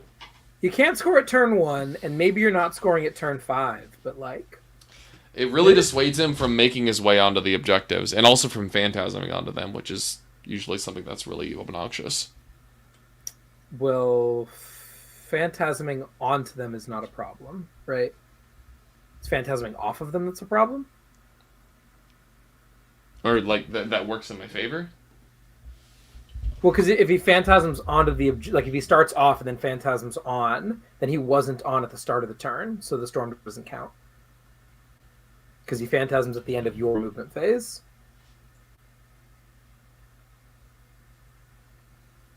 And storm checks if they were on there at the start of the turn. Yeah, so it works in my favor.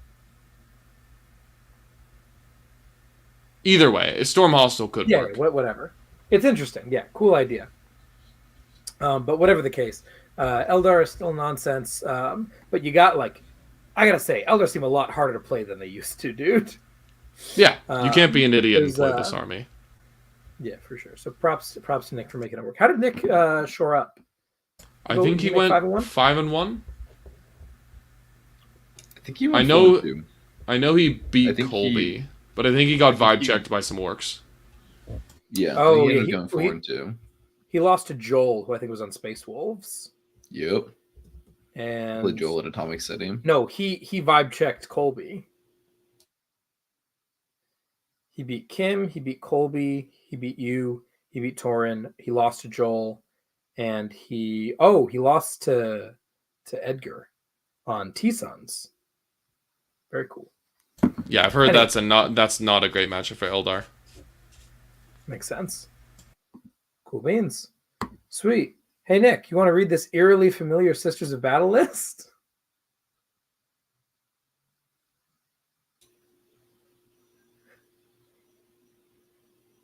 What?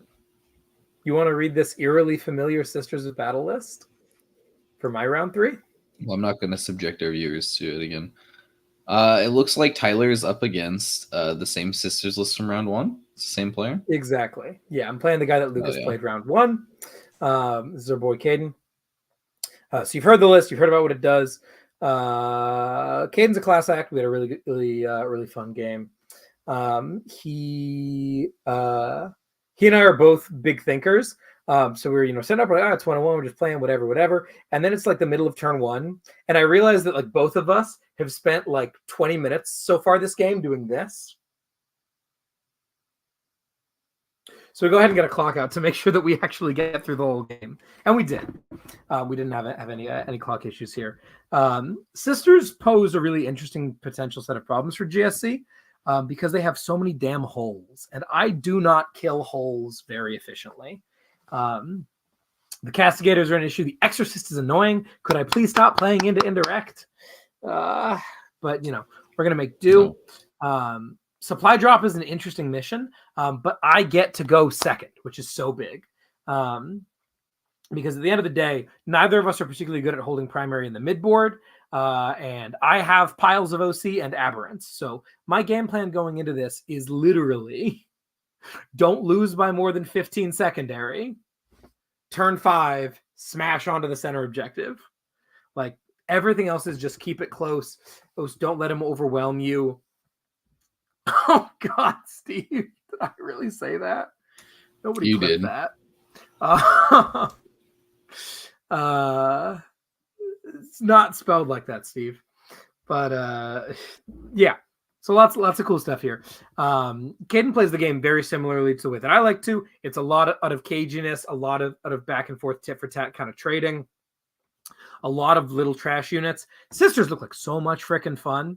Caden's not doing this, but the fact that you can put 6 units in a Rhino and have none of them be characters is so funny to me.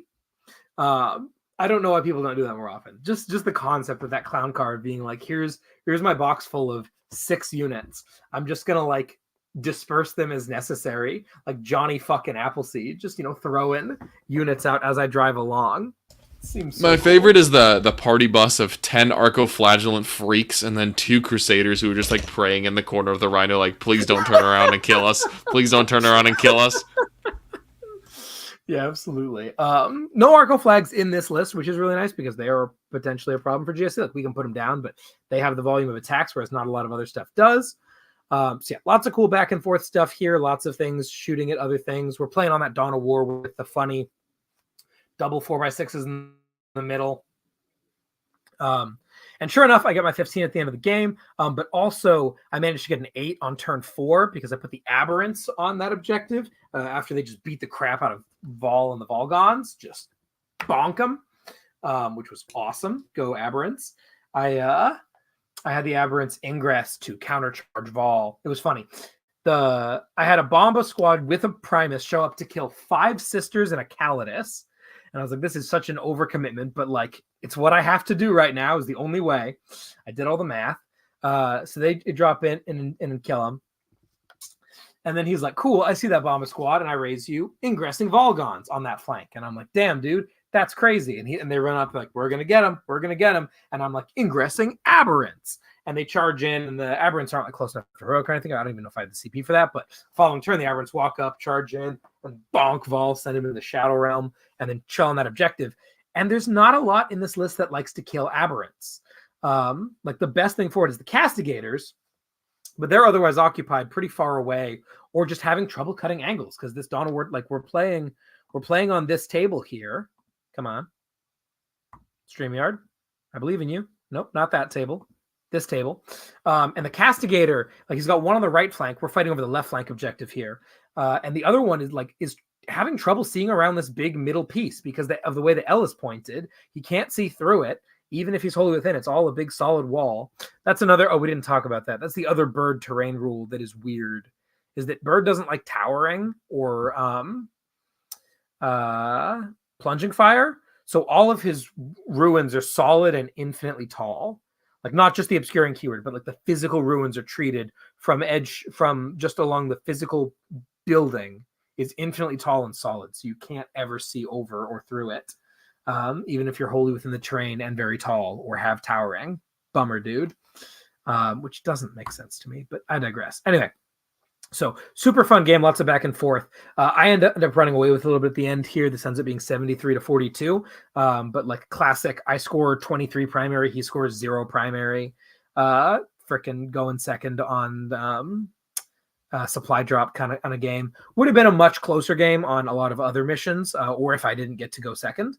But tons of fun. Really, really props to Caden. This was easily my favorite game of the weekend. Lots of really cool stuff going on there. But yeah, sweet. So end of day one. Lucas, how are we feeling at 2-1? Definitely bummed I lost the last game, especially having beaten Nick at Atomic City. I feel like it was my... I definitely felt going into that game like I got a shot to just take him out, get 2 wins against Eldar, feel really good about myself. Totally all props to Nick. He played that super well, and happy to lose that game. He's a really cool opponent and a great guy, but definitely feeling a little bummed. But I definitely remember kind of like just mentally checking in with myself after day one and being like, it's a bummer, but like, all players take losses, and I'm just going to like try to mentally rebound and go 3-0 tomorrow. So that was my goal. Is getting 3 wins on day 2. Yeah. Absolutely. What about you? Yeah, I'm in a pretty similar spot. I'm 2-1. We're submarining. Gonna try to grab some people who got knocked down and send them to the funny land. I'm really hoping that like Trimble will drop a game so we can play. Or there's a ton of people who are down again. I want to play Donald. Would be really fun. I'd love to pair into lots of different people. Yeah, I'm excited. Bum that I lost my round 1, but like this round 3 was so much fun that like I'm back up on top feeling great. Steve points out that we had pizza to look forward to after that game from Domino's. So, Lucas can't be that upset when there's Domino's, right, Lucas? Fuck you guys. Anyway. Yeah, so we're going into day 2.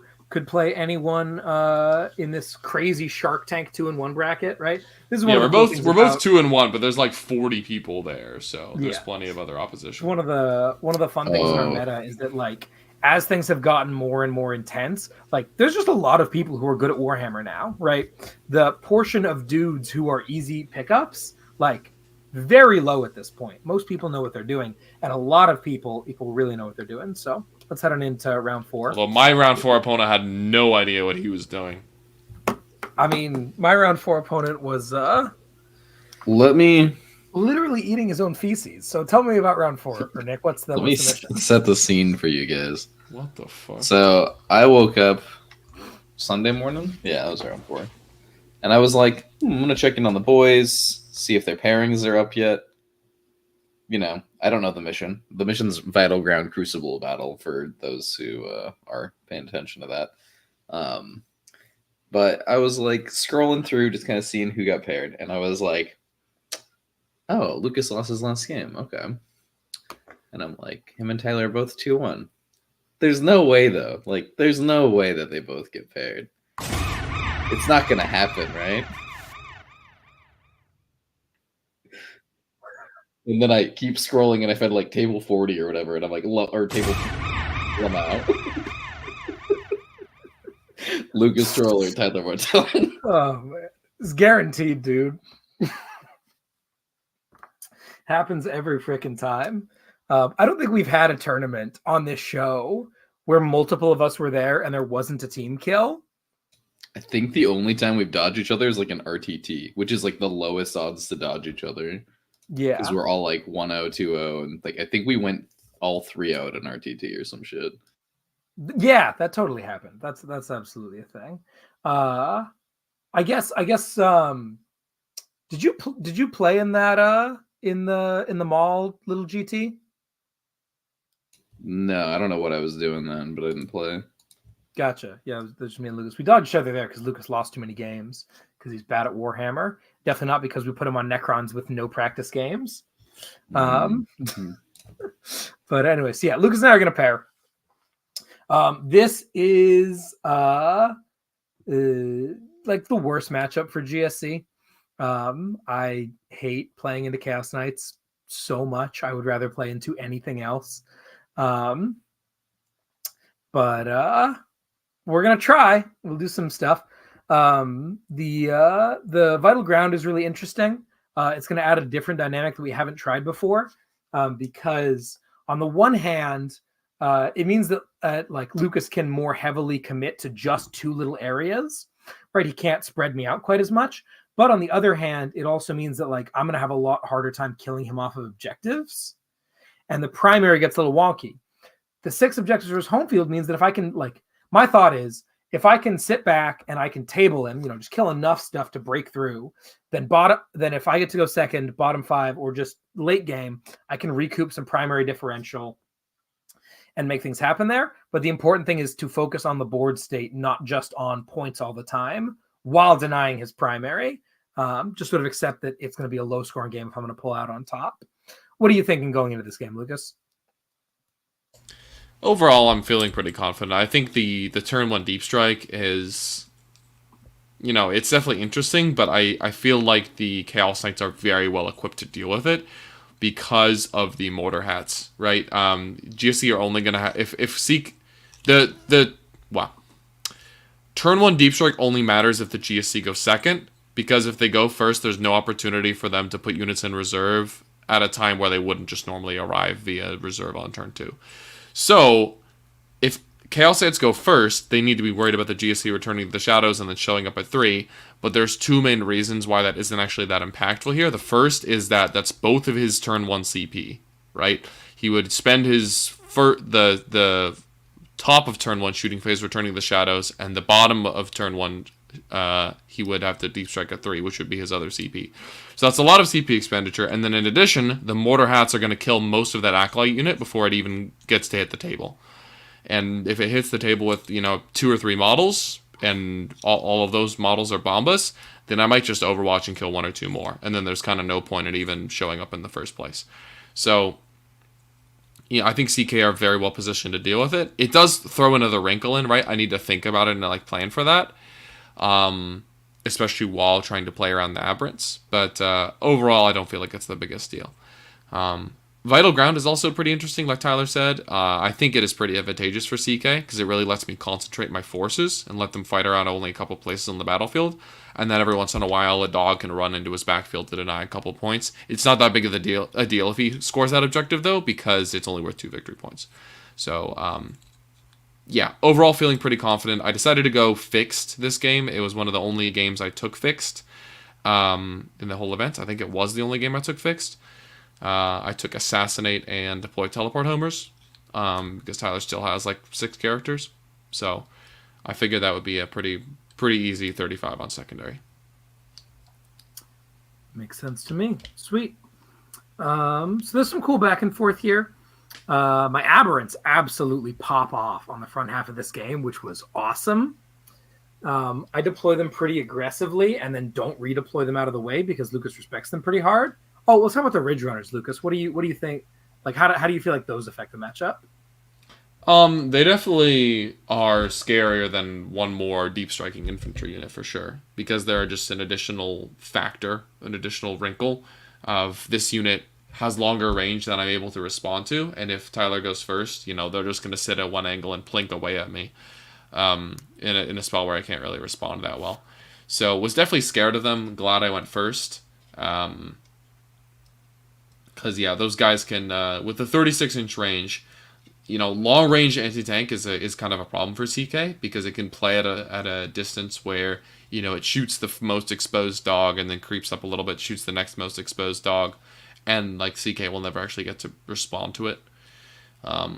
So yeah, was definitely worried about them. They ended up not being all that impactful, but I could definitely see worlds in which they do some work in the future.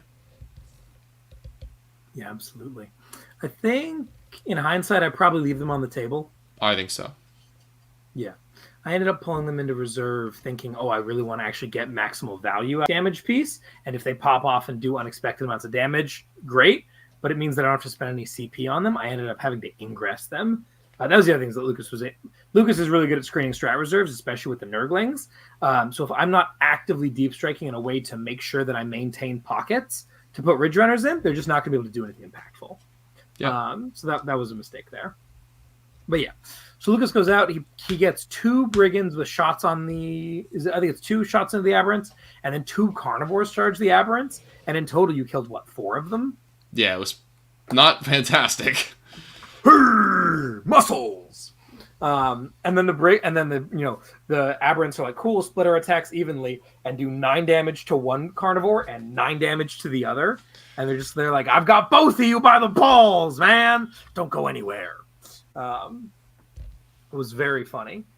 And then, yeah, on your turn, I only killed one of them. Did that other one live until like turn 4 or 5? No, it fell back onto your home field, and I think you might have given yourself 2 primary at the wrong time, but it denied that 2 primary on turn 2. And yeah, but the first carnivore died. The second one fell back onto your home field through the wall, and then died the following turn.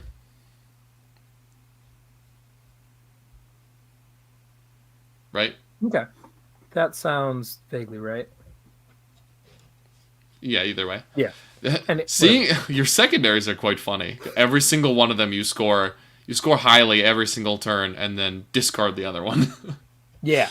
That's the thing about GSC is like I need every damn command point I can get my hands on, especially when I'm trying to turn 1 deep strike. Like the only way that we're getting anything done here is by just lighting command points on absolute fire. Every chance that I get. I'm using Overwatches constantly that I stand by most of them, maybe not all of them, but most of them. They just never frickin' worked. I kept being like, hey, here's 24 shots, hitting on 6s, full rerolls, wounding on 5s. You have a 4-up or you're dead. And nothing happened. Yeah, it was a good game. There was a lot of back and forth here. Yeah, there was some back and forth. It can be definitely, I mean, I don't think there's a better... The problem is if you take fixed, right, you get a bunch of points out to bring it down, but then what's your other one? Like, you really don't want to devote actions to deploy Teleport Homer, and maybe there's some validity to it, but I don't really see it. And if you take Tactical, then you get some CP out of it, which is great, and you score some decent points, which is great, but, like, the board control ones are so sketchy, because you really don't want to have to stand in certain places unless you just want to go there to do damage. You really don't want to spend activations on doing actions. You're battle shocked half the time, so you can't really do the actions in the first place or score engage. Like, you could have scored engaged on turn 2, but the aberrants were battle shocked, so they didn't. Like, it can be scary. It's difficult to score. It's difficult to score primary, and it's difficult to score secondary. So, like, you can table the CK, but you don't really score that many points while you do it, which is kind of the crux of the issue. Yeah. I feel like... Yeah, I don't know. It's hard. Especially when you're giving up that many command points for it. Like, I think you have to take tactical. Yeah. I'm not willing to give up 5 CP and also not score as well, probably. But yeah, it's really this game. The score does not look very, very close, but like this is a real one of us is going to break, and that person's going to lose pretty heavily. I think we got close. I think we play this game 3 or 4 more times. I'll get better at it. Hopefully faster than you will. I think this is winnable eventually. I need some things to go my way, but like there's a path to victory. This game did not feel over from the beginning, which is how they usually feel. If you had popped off turn 1 and deleted my entire Aberrant squad, I probably would have just scooped and saved us both a bunch of time, but Aberrant's too good. Anyways, yeah. Cool game. Unlucky that I'm now 2-2 because I had to play Lucas again. Yeah, that fortunately, that's the last game I'm going to lose this weekend, so there's nothing else to worry about. Anyway, round 5. What do we got, Nick? Round 5 is a very interesting mission. Sites of Power, Hammer, and Anvil, which is a mission that people don't love, and GW doesn't even play it in their own tournaments. And then you get the added mix of Scrambler fields thrown on, which I believe was put in there to try to counteract like the whole issue of like infiltrating characters onto objectives turn 1. Or deep striking characters onto objectives, particularly lone ups, which I do think is a pretty interesting way to like get around some of the whole issue of Sites of Power, which is like going first and just locking your opponent out of primary. So interested to hear how that was. Alrighty. Well, Lucas is playing his Chaos Knights into Black Templars, an army that I know very little about, but I know that Lucas plays. So, Nick, how about you tell us about this Templars list? I love Templars, dude. Our buddy Max loves Templars. Our buddy Mitchell, who I believe Lucas is playing this round, is playing Templars. And his list is pretty much the same. This is another repeat from Atomic City. So he's got High Marshal Helbrecht, never leave home without him. He's 95 points, and he's absolutely ridiculous. There's a Lieutenant with Tannhauser's Boner. This is the, I think, half damage, 5 up, feel no pain enhancement. I think it gives the whole unit of I feel no pain. Really good. And the Lieutenant's really cool because the Lieutenant gives the whole unit lethal hits. Correct? And fall back in charge, but yes. Yes, yeah. Lethal hits, which then, because you have Helbrecht, makes it lethal hits on 5s, because he gives you crit hits on 5s. Very funny. It's got 3 solo Lancers, which is an interesting decision, but absolutely terrifying to see as a Chaos Knights player. 3 squads of 3 Plaz Scepters. Very good mission play, good damage. 5 Infiltrators, a Land Raider Redeemer with the 10 Sword Brethren, who are going to go with Lieutenant and Helbrecht, and they're all going to hop another Redeemer. And then just 5 solo Scouts, squad of 5 scouts, a Vindicator, damn, this guy loves to kill tanks, and a Calidus Assassin. You can see why I was terrified playing into this, both at Atomic City this was absolutely horrible. I'm like, oh, let me look at his list. The least anti-tank thing in here is 5 scouts and 5 infiltrators. Okay, you have to have some mission play.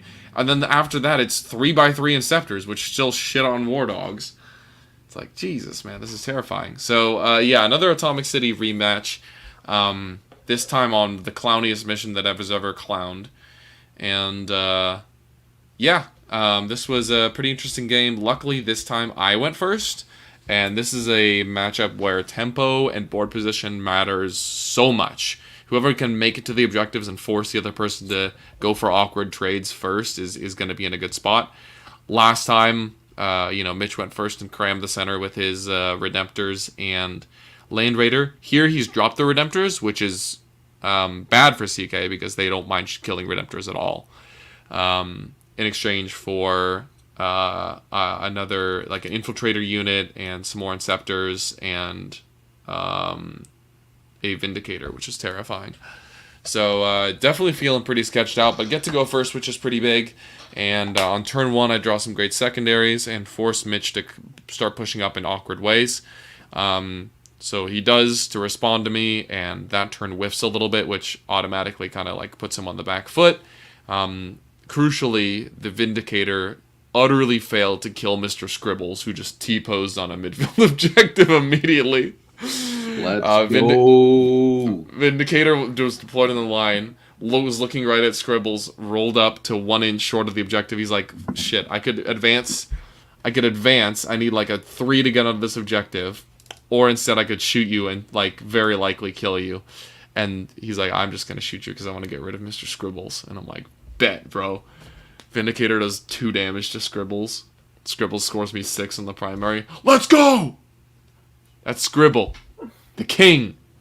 So Scribble scores me a bunch of points. And then on that next turn, I kill the Vindicator. I kill a Lancer. I got another Lancer down to 2. I charge his Land Raider, which is really important because then he can't use the Assault Ramp ability to get basically plus 12 to move.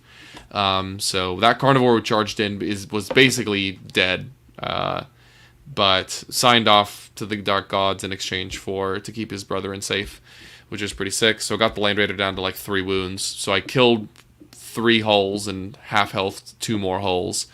And at that point, he was really, really far on the back foot.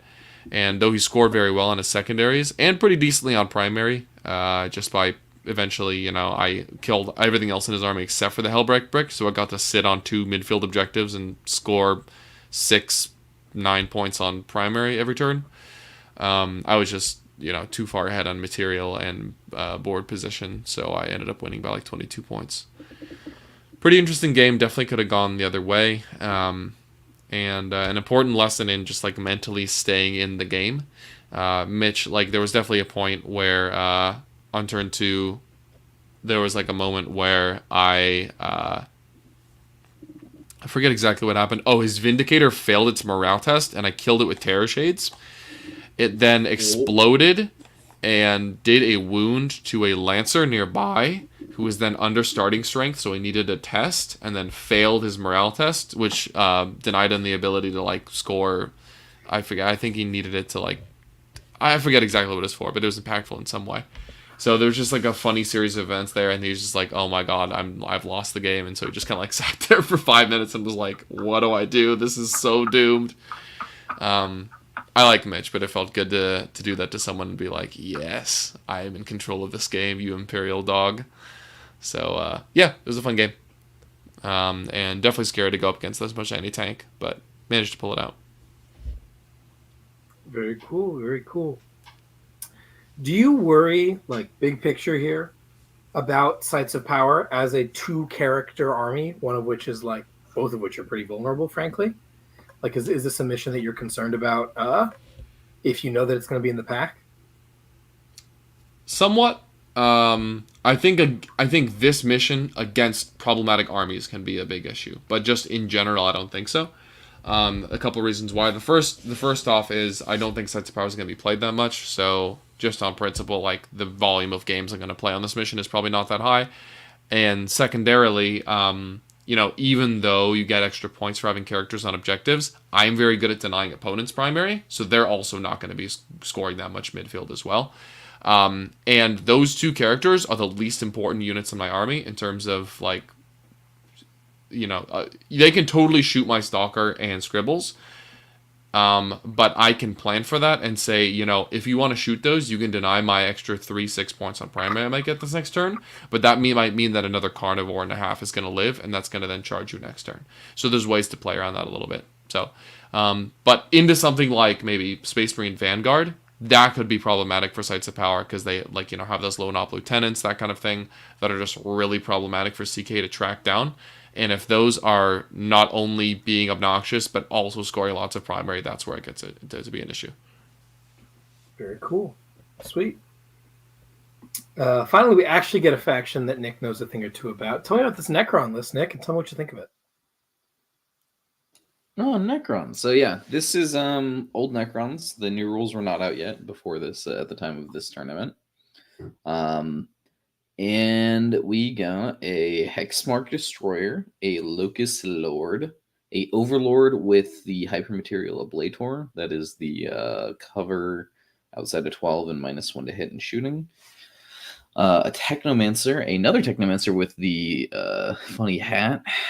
The Transcendent Catan with the Simp Weave, a Canoptech Reanimator, 3 squads of 3 Scarabs, a Spider, 2 Crypto Thralls, 2 Doomsday Arcs, a solo Locust Destroyer, just like a basic guy probably for secondaries, 3 squads of Locust Heavies with the Enmitic Exterminator. Ooh, don't like to see that as GSC.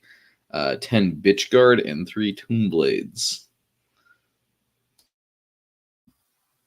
What do you think? I think it's... I mean, the No Warriors is interesting, but like... I don't know. I mean, you talk about how you just blow the shit out of Warriors. You also talk about how you blow the shit out of Lich Guard. I just think there's not going to be enough here to stand against you. I don't know. I just mean in general, like, what do you think of this Necron list? Would you make some tweaks to it, or what? I don't know much about Necrons, so I was just curious how it stands up in your eyes. I know they have a new book, so like, who even cares? But yeah, my friendship ended with Old Index. That thing was boring as shit. Friendship begun with new book. That's all I'm gonna say. For sure. Sweet. So yeah, this you can see the scorecard here. This game was pretty one-sided. Steven went first Or no, I went first. Yeah, I went first. And I kind of looked around and was like, dang, dude, I don't really think that you can shoot into the center of the table with your Doomsday Arcs because those things are mega awkward to move. And we're playing on not this layout, not that layout either. I guess I don't have it here. We're playing on one of the layouts with like the two L's that go up to the objective but aren't on it for Hammer and Anvil. So I run my Aberrants out into the center and my Reductus, and I'm like, cool, we're going to be here. What are you going to do about it?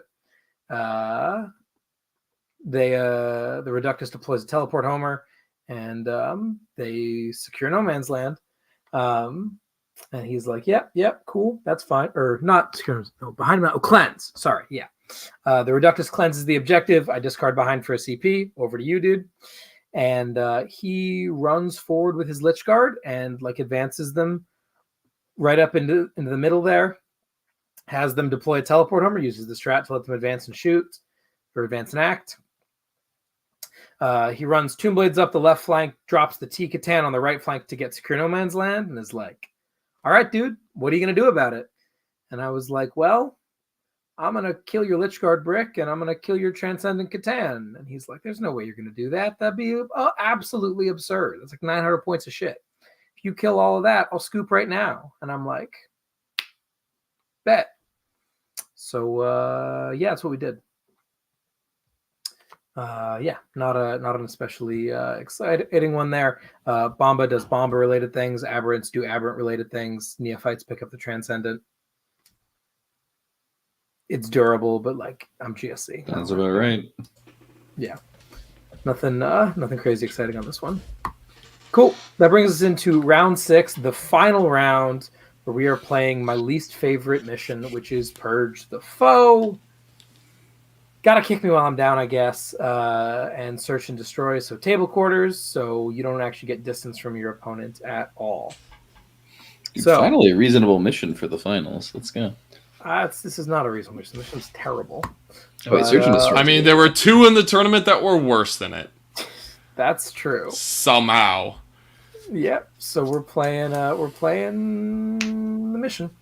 Lucas gets paired into Chaos Knights. Chaos Knight expert Nicholas Olsen Johnson. Why don't you run us through this Chaos Knights list that Lucas is paired into? Well, this list is.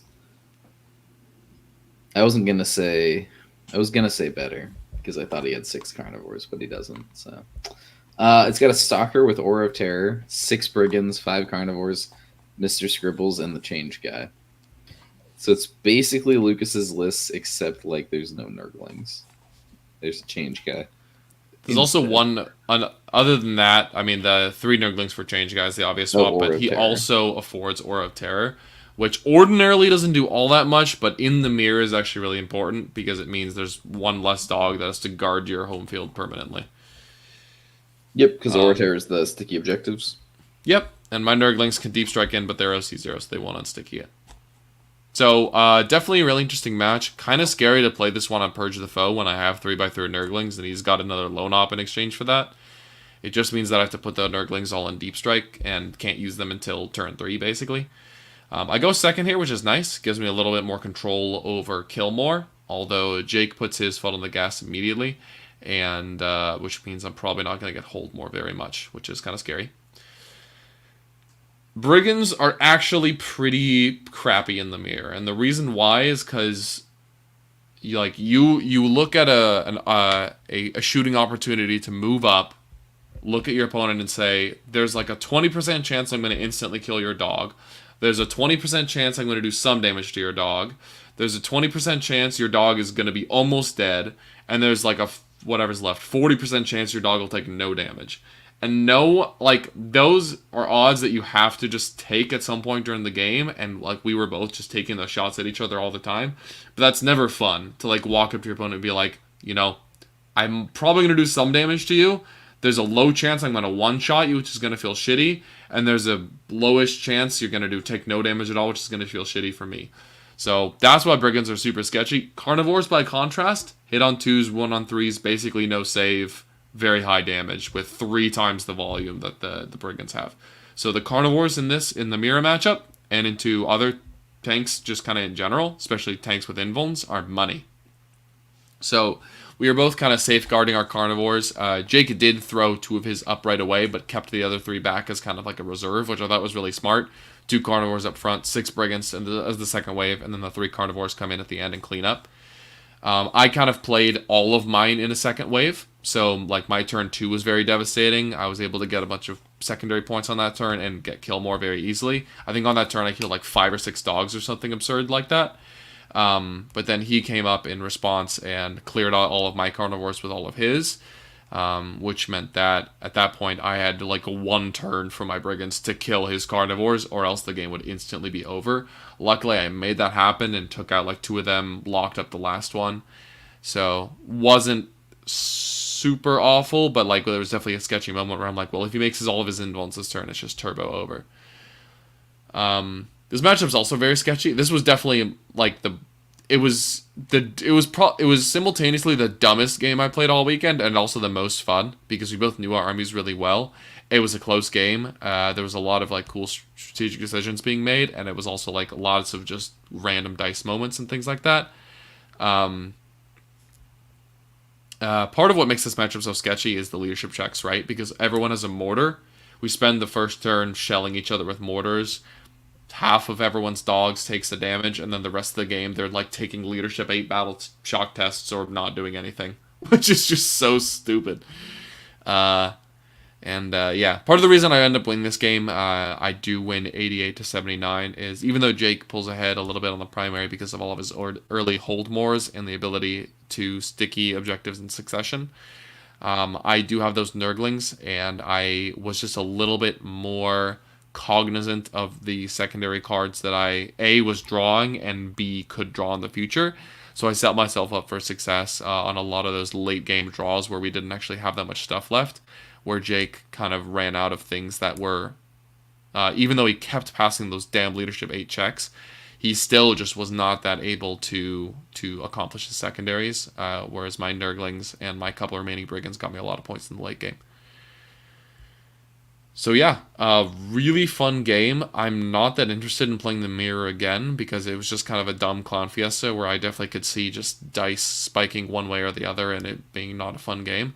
But I am appreciative of this one game that I did get to play. It was a lot of fun and it taught me a lot about just how clowny this matchup is. And also gave me even more credence that I should slot in a 6th carnivore in case I run into the mirror again, because every carnivore you can get in this matchup is so big. Yep. Well, it's a good thing that there's not that many Chaos Knight players up here, so you probably won't see this mirror match ever again. God.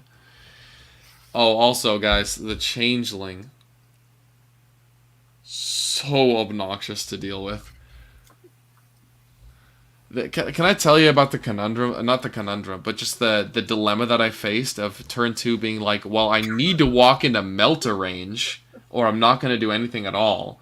But if I walk into Melter range and Changeling rolls a 6 on his Don't Shoot Me, I lose the game immediately. Because I won't be able to shoot with a whole dog. That sounds like a conundrum, dude. I don't know. That was scary. And then also, like, you just can never shoot him, because as soon as you do, you fail a battle shock test more than half the time, and then he immediately terror shades you. Luckily, what happened to him was very funny. It is very funny, because the terror shades is at any point when you fail a battle shock test. The way I killed Changeling was on my turn, those 2 brigands walked up. Luckily, he didn't hit the 6 and just made one of them -1 to hit.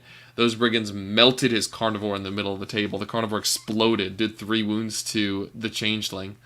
Changeling immediately pooped his pants on the preceding movement phase, and I terror shaded him.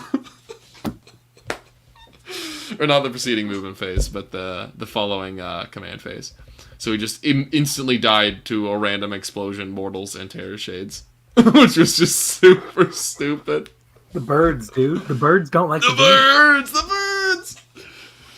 Oh, God! What a clown fiesta. Nice. Very cool. Alrighty, so that's Lucas. You finished at 5-1. Let's go. And now I know that I said that Chaos Knights was my worst matchup. I know that I said that. But Double Land Raider Redeemer.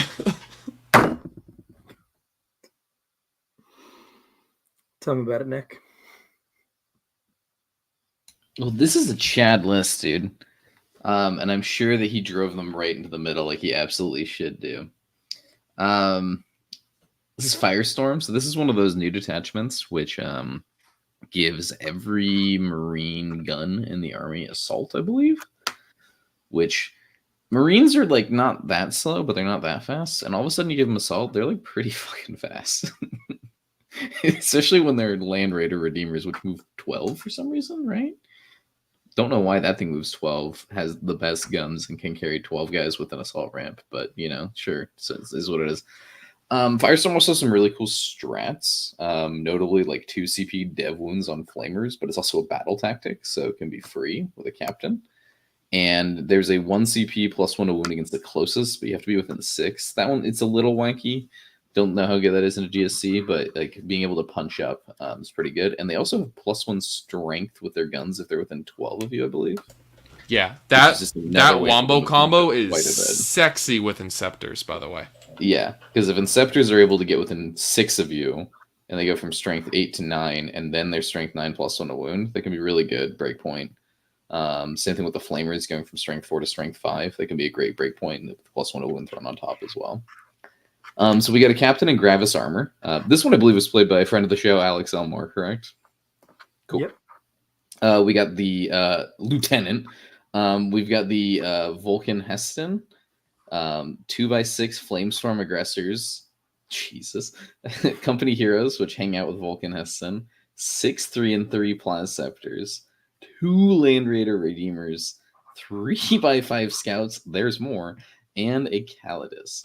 And by they get so much shit. The Lone Op Lieutenant, by the way, for those who are not well versed, and the one and true lieutenant. Yeah, see, I saw this list, and I was like, if he drives 2 Land Raider Redeemers into the middle turn 1, I do not think I can kill them through AOC and cover, and I think I lose the game. Yeah, the difference between our two armies, Nick, is that you get to shoot him, and I don't. Does it get to Overwatch your setup? Yeah. Very cool. Yeah, that Redeemer like kills a Sagittar from full health with Overwatch on average. It's ridiculous. Yep. It sure kills 10 Bombas. So it's like, oh good, I can shoot it with, checks notes, my strength 6 guns that cap out at AP3 while he pops smoke and AOC. Very exciting. This matchup is not as bad as I made it out to be on the front end. I think it's actually not even worse than Chaos Knights as a matchup. Because you can still do a lot of nonsense, right? Like, if you charge the Land Raiders from behind a wall, they don't get to Overwatch you, which is a really big thing. You good, Lucas? Lucas is not good, apparently. So you can avoid the Overwatch that way. You can try to bait it a couple ways. The aggressors don't matter at all. I could care less about the aggressors. They're not actually very good into me because they die to neophytes. And it's really easy to just show up within 12 of exactly one of them and be like, you want to fire D6 plus 1 shots? Didn't think so. And then light them up. And obviously, if they're touching terrain weird or something, that would help. Alex didn't make those kind of mistakes, but that's something to look out for whenever you're worried about getting overwatched. And because there's so much going on in so many places, you can very often get utility in multiple areas. The one thing, though, is that obviously the Bombas can't be your primary damage dealers. This is one where you have to focus on the Neos. So I switched all 3 of my Primuses to my Neophyte squads, which worked out really well, except that I probably should have started... I started the wrong things on the table. I started 2 Neophyte squads on the table to pick up. My thought process being that I want to do maximal damage as quickly as possible from the best angles that I can. And if I throw a Bomba unit at all turn 1, it's just getting Overwatch, so don't spend 2 CP to have a unit that does nothing. That was a mistake. I totally should have had a Bomba unit there just because I can't really... I'm going to want to throw something away for mission play or for just some damage dealing somewhere the Redeemers can't see, which on these tables is guaranteed to be something. And I had to throw away a Primus squad on turn 1 to get that. I picked up 5 points of Assassinate and denied him the hold more. No, I did not. I just picked up 5 points of Assassinate and killed his Calidus. That was what was the really nice thing, because I cannot afford to get Vected here, because I need every pip of AP that I can get my hands on into an AOC army when my Acolytes can't do anything. So killing the Calidus bottom 1 was really nice. We go back and forth. There's a lot of nonsense going on where I'm charging stuff from behind walls and doing whatnot. This is the second game of the weekend where on turn 5 there is a path. I can see the frickin' lines, and all I have to do is hit a 9-inch charge and kill the Gravis Lieutenant, Gravis Captain, who has 2 wounds remaining at the time. I put an entire Neophyte squad into him with a Primus, and I do 0 damage. Yeah, that was pretty absurd. And I'm like, all right, that's cool. He does AOC, but it doesn't matter. It was utterly absurd. And then I failed the 9. So if I hit the 9, there's a chance the Primus would have taken him out and I could have won the game, but didn't end up working out quite like that. The point swing there, if I hit that charge with those Neophytes, if I get the kill, it's 4 points. And if I hit the charge, I'd get hold more, which would be another 4 points. So that'd be an 8-point swing to tie the game. But then I'd also, if you see my secondaries there, I did score Capture Enemy Outpost for 8, but I would also go my Secure No Man's Land would bump up from a 2 to a 5, which would actually only get me 2 additional points, but would have won the game 90 to 88. So fun stuff there. This mission sucks for me. This matchup doesn't make it. In this matchup, it's actually not a terrible mission because he does have a bunch of units. And I also they're everywhere all the time. So holding up, you can see I did not score hold. You can't really see it. Turn 1, I got kill more. Oh, that was why that Deep Strike was so important, because it got me 8 points of primary in addition to the 4 secondary. Turns 2 and 3, those 4s on my primary, those are kill. I did not score hold turn 2 or turn 3. Sag. Land Raiders, baby. Yeah, I do not like Search and Destroy for a reason. Table Quarters. Yeah, Table Quarters. Woo! Funny. I love getting flame. Aggro armies. On turn 2. Yay! So it is what it is. It was a fun game. Like I said, once again, had lines, could have pulled it out. Alex was an absolute gent, real fun to play into. We had a good time. It was definitely a round 6 game. There was a lot of oh, that wasn't done quite perfectly. Yeah, good enough. Oh, that wasn't done quite perfectly. Yeah, good enough. Yeah. So we had a real good time with this, and he ends up taking it. Props to him. So I end up going 3 and 3 for my second event in a row, which is a bummer. But that's how it is sometimes. Lots of fun stuff, lots of challenging matchups. I do not play into aggro heavy armies super well, and the meta, especially our meta, is becoming incredibly aggressive. I'm curious to hear what y'all think about the current state of the Northwest and general meta in total. It seems to me like everyone is all gas, no brakes right now, and that's just kind of the way of the world. What do you guys think about that? I definitely agree with you. I feel like people up here we kind of just a lot of us have the kind of go-getter temperament when it comes to tabletop 40K. We're all just totally down to, get super aggressive early on in the game and try to vibe check each other with data sheets and stats and that kind of thing. Steve says he's infected the minds of the populace. I don't think it's just you, Steve. I think, there's a lot of folks that just really enjoy playing the game that way. And either that or they just like a particular army that facilitates that kind of play style very much or very well. So, yeah, I also have been, trying to think of how well my army can deal with pressure situations and or situations where there's just a lot of damage on the table, which can be difficult to face down for sure. I think there's a lot of, A lot of Warhammer games are like make or break on turn 2 kind of scenarios where you just need to try to field all the different problems your opponent has thrown at you, and if you don't field enough of them on that go turn, you kind of just lose. And I think that our meta is full of those kind of situations right now. Between all the Chaos Knights that people play up here, all the Orcs that people play up here, there's a lot of CSM up here as well. It's just a lot of armies that like getting up in your face. Death Guard is another army that there's a fair amount of up here that is really good at kind of mid-board brawling. Yeah, it's just it can be very scary to have to face down those kind of scenarios.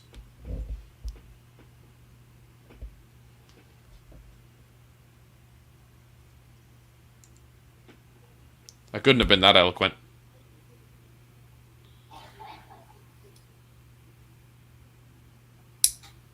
What do you think, Nick? What do I think about our meta? Let me think. I mean, I think, yeah, people are aggressive up here, and like we make the joke that there's no Chaos Knights players because there's like 50 of them every tournament. Yeah, there's a lot of people that enjoy like Orcs, CSM, and I feel like there aren't a lot of people that are all like one unit pass. Like that never really happens. It's usually like they look at the board and they're like, here's my whole army behind a wall with this one unit here. Pass. Next turn I'm charging you. And you're like, oh, okay. So yeah, I definitely notice a lot of that. Yeah, I think people like playing big dumb stuff up here too. Like that's just been a consistent thing for ages. Like big dumb vehicle, big dumb monster, big dumb smashy face thing. Like we always say, like, when we were doing teams for Brood Wars, we're like, we're going to prepare for like guard. No one's playing guard. Like we're going to prepare for Iron Hands. We're the only people playing Iron Hands, except for another guy playing Iron Hands who's playing an Astreus, which is a big dumb model. You were like, I'm completely teched for Eldar and CSM. And yes, Steve's playing the meta CSM list, and like Nicholas Fromm's playing like a version of a meta Eldar list. But then like you got Jorge, who's like, I just love punching things, and he's playing like pretty much run at you melee Eldar with like some trash thrown in, and the way he plays it is very aggressive. So yeah, I definitely would say our meta is pretty aggro. Yeah, there are definitely islands in the storm that is the plethora of other people that are just like holes and stats, wah! And they just run at you and clobber you. Which, if you're trying to play the cutesy keep away gameplay style, which, is a totally valid way to play the game, but though that is like the natural counter in just like a rock, paper, scissors format of like the cutesy keep away trick player tends to beat the slow, measured, like very calculated gun line type player. The calculated, slow, measured gun like type player tends to mow down the person that just runs at you like a monkey, and the monkey player tends to beat up the person who's trying to do all the tricks. That's kind of like the rock, paper, scissors that I've noticed over time. Yeah, for sure. I think that in the game as a whole right now, we've entered into a really weird spot because of like two decisions that were made. One of which is that I feel like we're really feeling the vehicle defense inflation of 10th edition, right? Vehicles are so damn durable. There are so many armies in the game right now that are like, fuck, how do I kill a rhino? A rhino? Like, what are we doing? How do I kill a Sagittar? Yeah. Like this is a serious problem for a lot of armies. This was sorry if I could just jump in on one thing that's very related to that. Totally. This prevalence of the defense of vehicles exacerbated the fact that now vehicles can do the mission just as easily as infantry. Right before, you needed infantry to retrieve Octarius data. You needed infantry to raise your banners.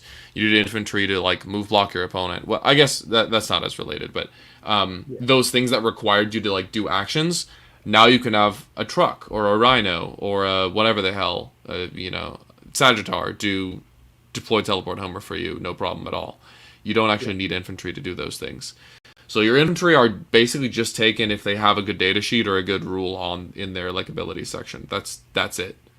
That's the only reason to actually take them. Yeah. They introduced the action economy in 9th edition to provide a very clear role for action monkey type units to have basic troops and cheap nonsense doing things have a very clear role, and they took it away. Yeah.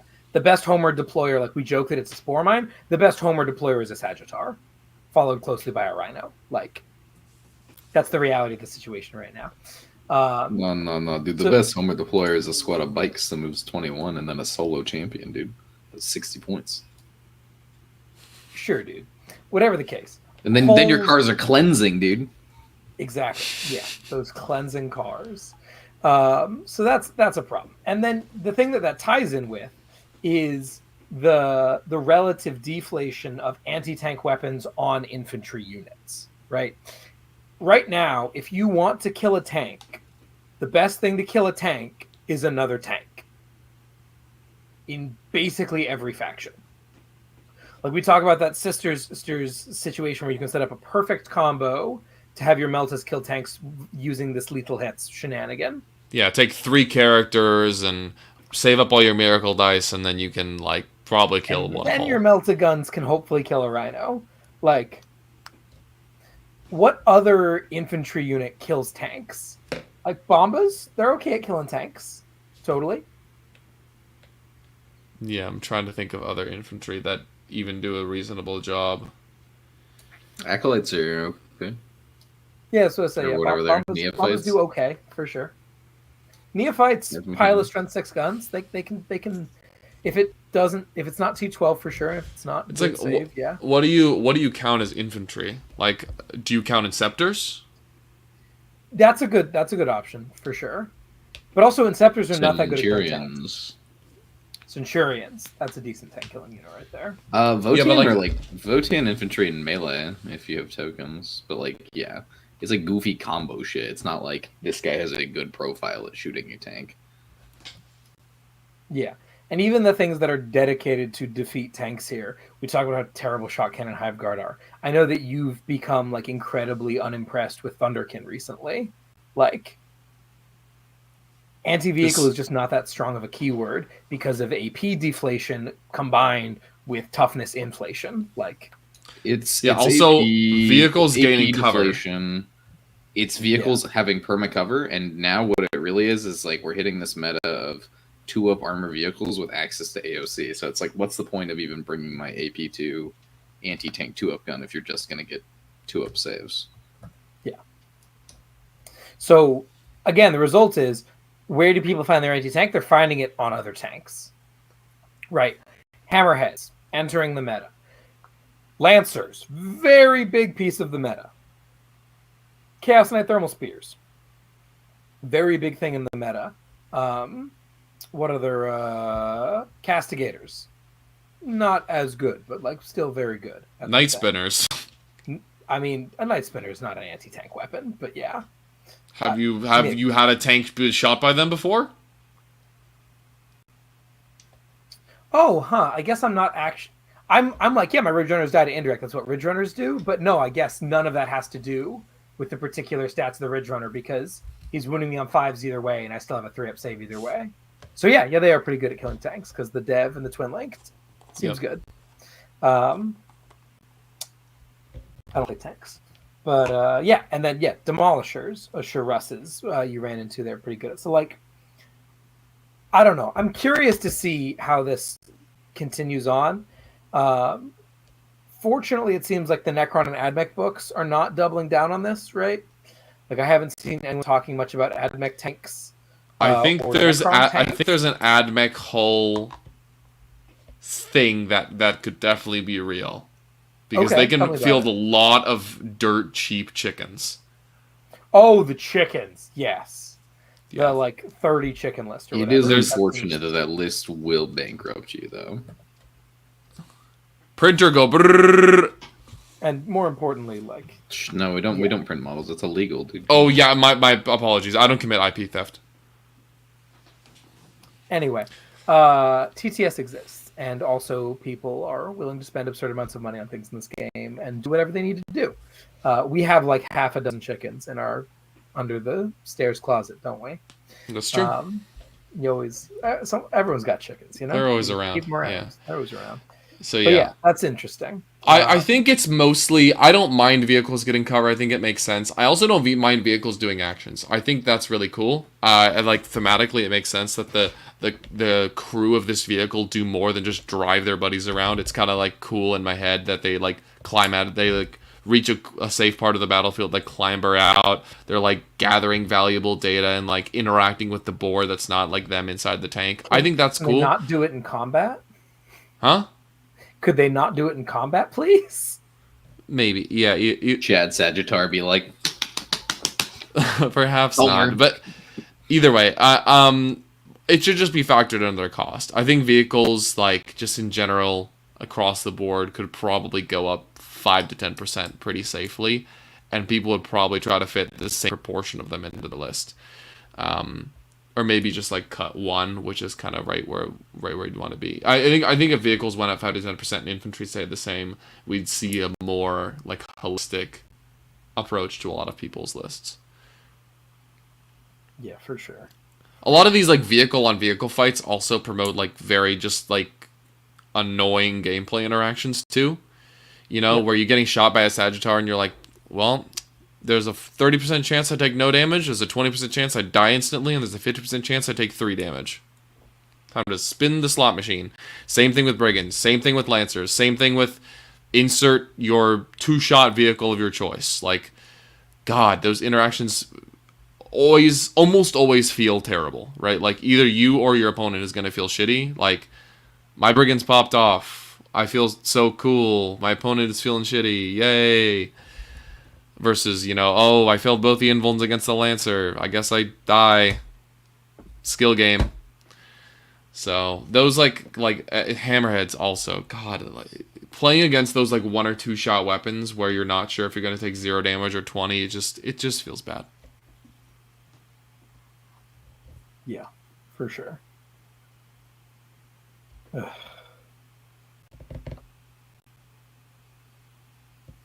We'll see. Anyway, that I think at the moment is my biggest gripe with how 10th is shaping up. The game is fun. I don't know about you guys. Here's a question. There was a point in 9th, and it was pretty damn early on, where I was like, okay, yes, I can see why we did this. Like this is definitely a better game than 8th was, and this like solves some problems. I think I'm getting close to the point where like I'm at the point now where I'm like, yeah, this is a fun game. I like the game as it exists, but I don't think I've gotten to the point yet where I'm like, man, I'm glad that we have a new edition. It's different and it's fun to experience something new and having fun with it, but I don't know that it was better than 9th edition. yeah, I'm with you guys there as well. There's just some stuff that feels clunky, like the fact that we've had to have so many like rulings on so many rules. Like, I know 9th Ed had that as well, but it feels like we were kind of in agreement on how most things worked, you know? And 10th Ed's like, new ruling every week. You wake up and it's Tuesday, and we decided to change it so GSC bombs come back. And now it's Thursday on the next week, and they can come out of cars. And then it's Wednesday on the following week, and they can no longer come back or go into cars. And you're like, what is happening, dude? Like, you know, and some of the words are word of mouth. Like, Stu Black's uncle's grandma told me this, like, back at, you know, Tampa Bay. So, like, now we're playing it for the next 3 months. What are we doing? Yeah. I attended GW event and heard something from someone who is vaguely part of the GW team, so it's now gospel and everyone needs to suck my wiener for the rest of time, is like, you guys are so stupid. I don't believe you for a second. A, and B, if they made that ruling, they're a fucking idiot. So, I just. But don't like, believe there's you. also some rulings that like are consistent across GW events that like don't show up in the packets forever. Like, I'm glad they made one for the World Champs. But that was like, that should be a core FAQ for the game. Like, we're playing it as a core FAQ, you know? I'm glad people are kind of like approaching that as an official FAQ, like put out by GW, even though it wasn't.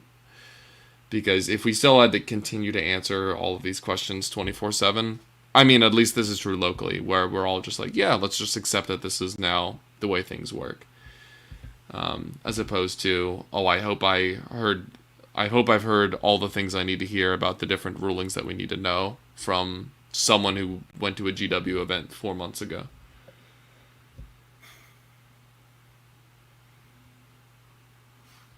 What? Kim says that he really wants Bird to be like, that guy right there, that was Stu Black. He told me the thing, and have the guy be like, I'm not Stu Black. What are you talking about? Oh. Kim thinks that'd be very funny, and I agree with him. But yeah, it's a weird spot to be in. If you've got thoughts about the current state of 10th and where things should be going next, drop us a comment on the YouTubes or talk to us about it on the Discord. I'm curious. How are y'all feeling about this latest round of codices now that we've seen sort of 2 sets? What do y'all think about 10th Ed codices so far? I really actually liked Tyranids and Space Marines. I think they were both super sick. And promoted like relatively diverse builds and had some options for you to play with, although the internal balance wasn't perfect, but it could certainly have been worse. Oh yeah. Nothing. Yeah. The AdMech book and Necron book, I'm not 100% sure on. I think the AdMech book is a step in the right direction, and there's some stuff in there that's playable, especially given where they were in the index. I think they've made a lot of progress, and although they probably won't be very competitive, there's at least some things that you can play with as an AdMech player where you won't be trolling if you play it. The Necron book, I think we really have to wait and see. I think there's some stuff in there that's probably a little bit toxic, but usually when people, in the last couple years that I've really paid attention to Comp 40k, when there's been a unit that's like, this thing is impossible to kill, oh my god, there's almost always people that very quickly find ways to tack in ways to kill that unit into their army. So I feel like people are eventually going to find ways to be like, okay, here's my unit that responds to an immortal squad. Here's my unit that responds to part of my army that responds to wraiths. Here's the part of my army that can kill a Catan. And although they might not be able to like wipe out a Necron army in one go, they can kind of like piecemeal it, deal with it, and win the game. So I'm not personally that worried about Necrons. I think they're going to promote a lot of like feels bad situations, especially on mid tables where you're like, my army doesn't happen to have the tools to kill a squad of wraiths, so now I instantly lose. Awesome. But overall, I think that codex is. I might totally eat my words here in a couple weeks after we've seen a couple events with this codex, but I feel like overall it's going to be okay. That being said, I'm happy with Space Marines and Tyranids more so than I am with AdMech and Necrons. How do you guys feel? Yeah, I mean, like, I think the Necrons Codex is really creative, which is super cool. I honestly didn't really know how they were going to make so many unique detachments. Like, the obvious ones are like Canoptech, Destroyer, like Warriors. But after that, it's like, what do you do? And I was really happy to see that the other two weren't, like, stupid. Like, I thought the Obesians detachment was going to be stupid. But it's like, we've taken the Nobles, we've taken the, Triarch, we've taken the Lich Guard, and we've, like, done some cool stuff with them. Or, like, one detachment, like, built around the monolith. But it's not just built around the monolith. It's built around, like, the whole weird teleporting, like, technology that Necrons have. So I think there's some wacky shit in there. And I think that's kind of the same with the Marine sticks, is like what you're saying. There's a ton of viable builds in there, and not all the builds use the same units, which is really cool. Like the noble one isn't going to use the like wraiths en masse probably. So yeah, I'm excited to see. I'm glad to see there's nothing like, oh my god, this is insane, it's breaking the game. Like I don't think we've had any of that yet, which is kind of a fresh sight. And maybe it's just because CSM and like Eldar are a little good. Like maybe once they get knocked down, all of a sudden, something in Space Marines and Krons gets blown out of like, the water. But there's nothing that feels like release Nids or release Quins. Yeah, I mean, I'm sure if Eldar and Chaos Space Marines were a lot worse, we'd be complaining about Inceptors and the Land Raider Redeemer right now, but I feel like all those units are totally play aroundable. Yeah. I am worried about Necrons because anytime a codex releases and people start seriously talking about maxed out any kind of data sheet, for more than 2 days, I get real worried. I'm like, oh, people are like, man, 18 Wraith seems like the right number of Wraith. I'm like, that's a bad sign. That's a really bad sign. People are like, man, how many Catan should I take? And the answer is more than 3. What are we doing? I want 5 Star Gods in my army. Yeah. We'll see. There's a lot of really cool stuff in that book, and I hope that it doesn't get overshadowed for too long by, man, I can take these big dumb units that just absolutely thrash people. Speed and durability seem very undercosted as assets in the game in general right now, and I worry that Necrons are going to be a very glaring example of that. So we'll see what happens.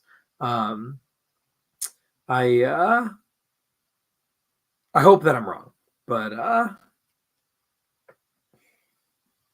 I'm definitely bummed. Well, you might not be. On the Codex. Yeah, we'll see. We shall see. Excited to see what happens. It'll be nice to have something different, frankly, regardless of what it ends up being. But yeah. Anyway, so that's kind of what we've been doing. That's that's going on right now in the present. Looking toward the future, what have we got lined up for the next couple weeks and months, guys? What are we all doing? So there's not a lot in terms of 40k events in the next month or two. I know, Tyler, you're very likely going to go to LVO at the end of January in order to try to lock in your GSC Best in Faction trophy, which is going to be pretty cool. Other than that, there's not a ton of P&W events that we're going to be going to. I know in February there's the Gongai GT that Matt Wood is going to be putting on. So if you came to the Forest Grove GT that happened last month and or are interested in that, it's going to be another great event that I am looking to go to. In March, there are 2 really cool events that I know several of us, if not all of us, will be going to. There's going to be the Aegis Open at the beginning of March up in Bellingham, put on by the Aegis Squad, which is going to be renamed that. It's called Cascade Clash now or something. It might be called Cascade Clash. It's the first or second weekend in March, and it's up in the Bellingham area, I presume, which is going to be really cool. They're shooting for 150 players. Is that right? Yeah, I think so. Which is going to be pretty cool. So if you're interested in a large major up here, please consider coming out to that. They're going to put a lot of good work into it. They always run great events, and I'm super excited for that. Can't wait to see you there. And the other thing is, I'll be returning as the Rosehammer champion to Rosehammer 2, baby. So if you're in the Oregon area or Washington, or if you want to come fly and see what the lovely Stumptown has to offer you, Rose City, come on down for Rosehammer 2. It's at the end of March. I think the last weekend, 27th, if I remember correctly, 26th, 27th. And I don't think it's at the dilapidated mall anymore. Yeah, it's going to be at a hotel, right? Yeah, it's at the Doubletree by Hilton. Yeah, so we won't be at a shitty mall this time. We'll be somewhere nice, which will be cool. So yeah, come on down for that.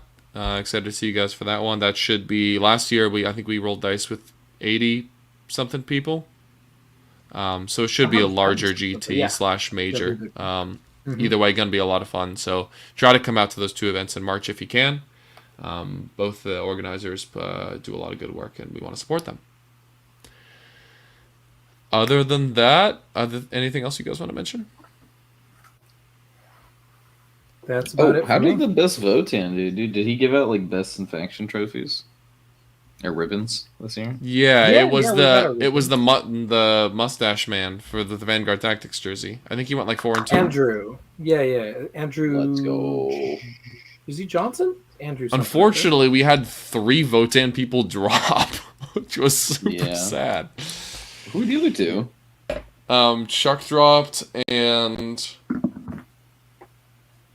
who else dropped, Tyler? Wasn't there one other Votan person who dropped? I don't remember. Anyway, Anyway, we've been rambling on for a while. We're over 2.5 hours here, so let's wrap this up. Thank you so much for joining us. That'll being said, I've been Tyler. I've been Nick. It's your boy Lucas. And we will see you all. They're wearing my stuff. Take care, everyone. Goodbye, idiots. Goodbye, moron. They can hear you, Nick, you fucking idiot. Oh.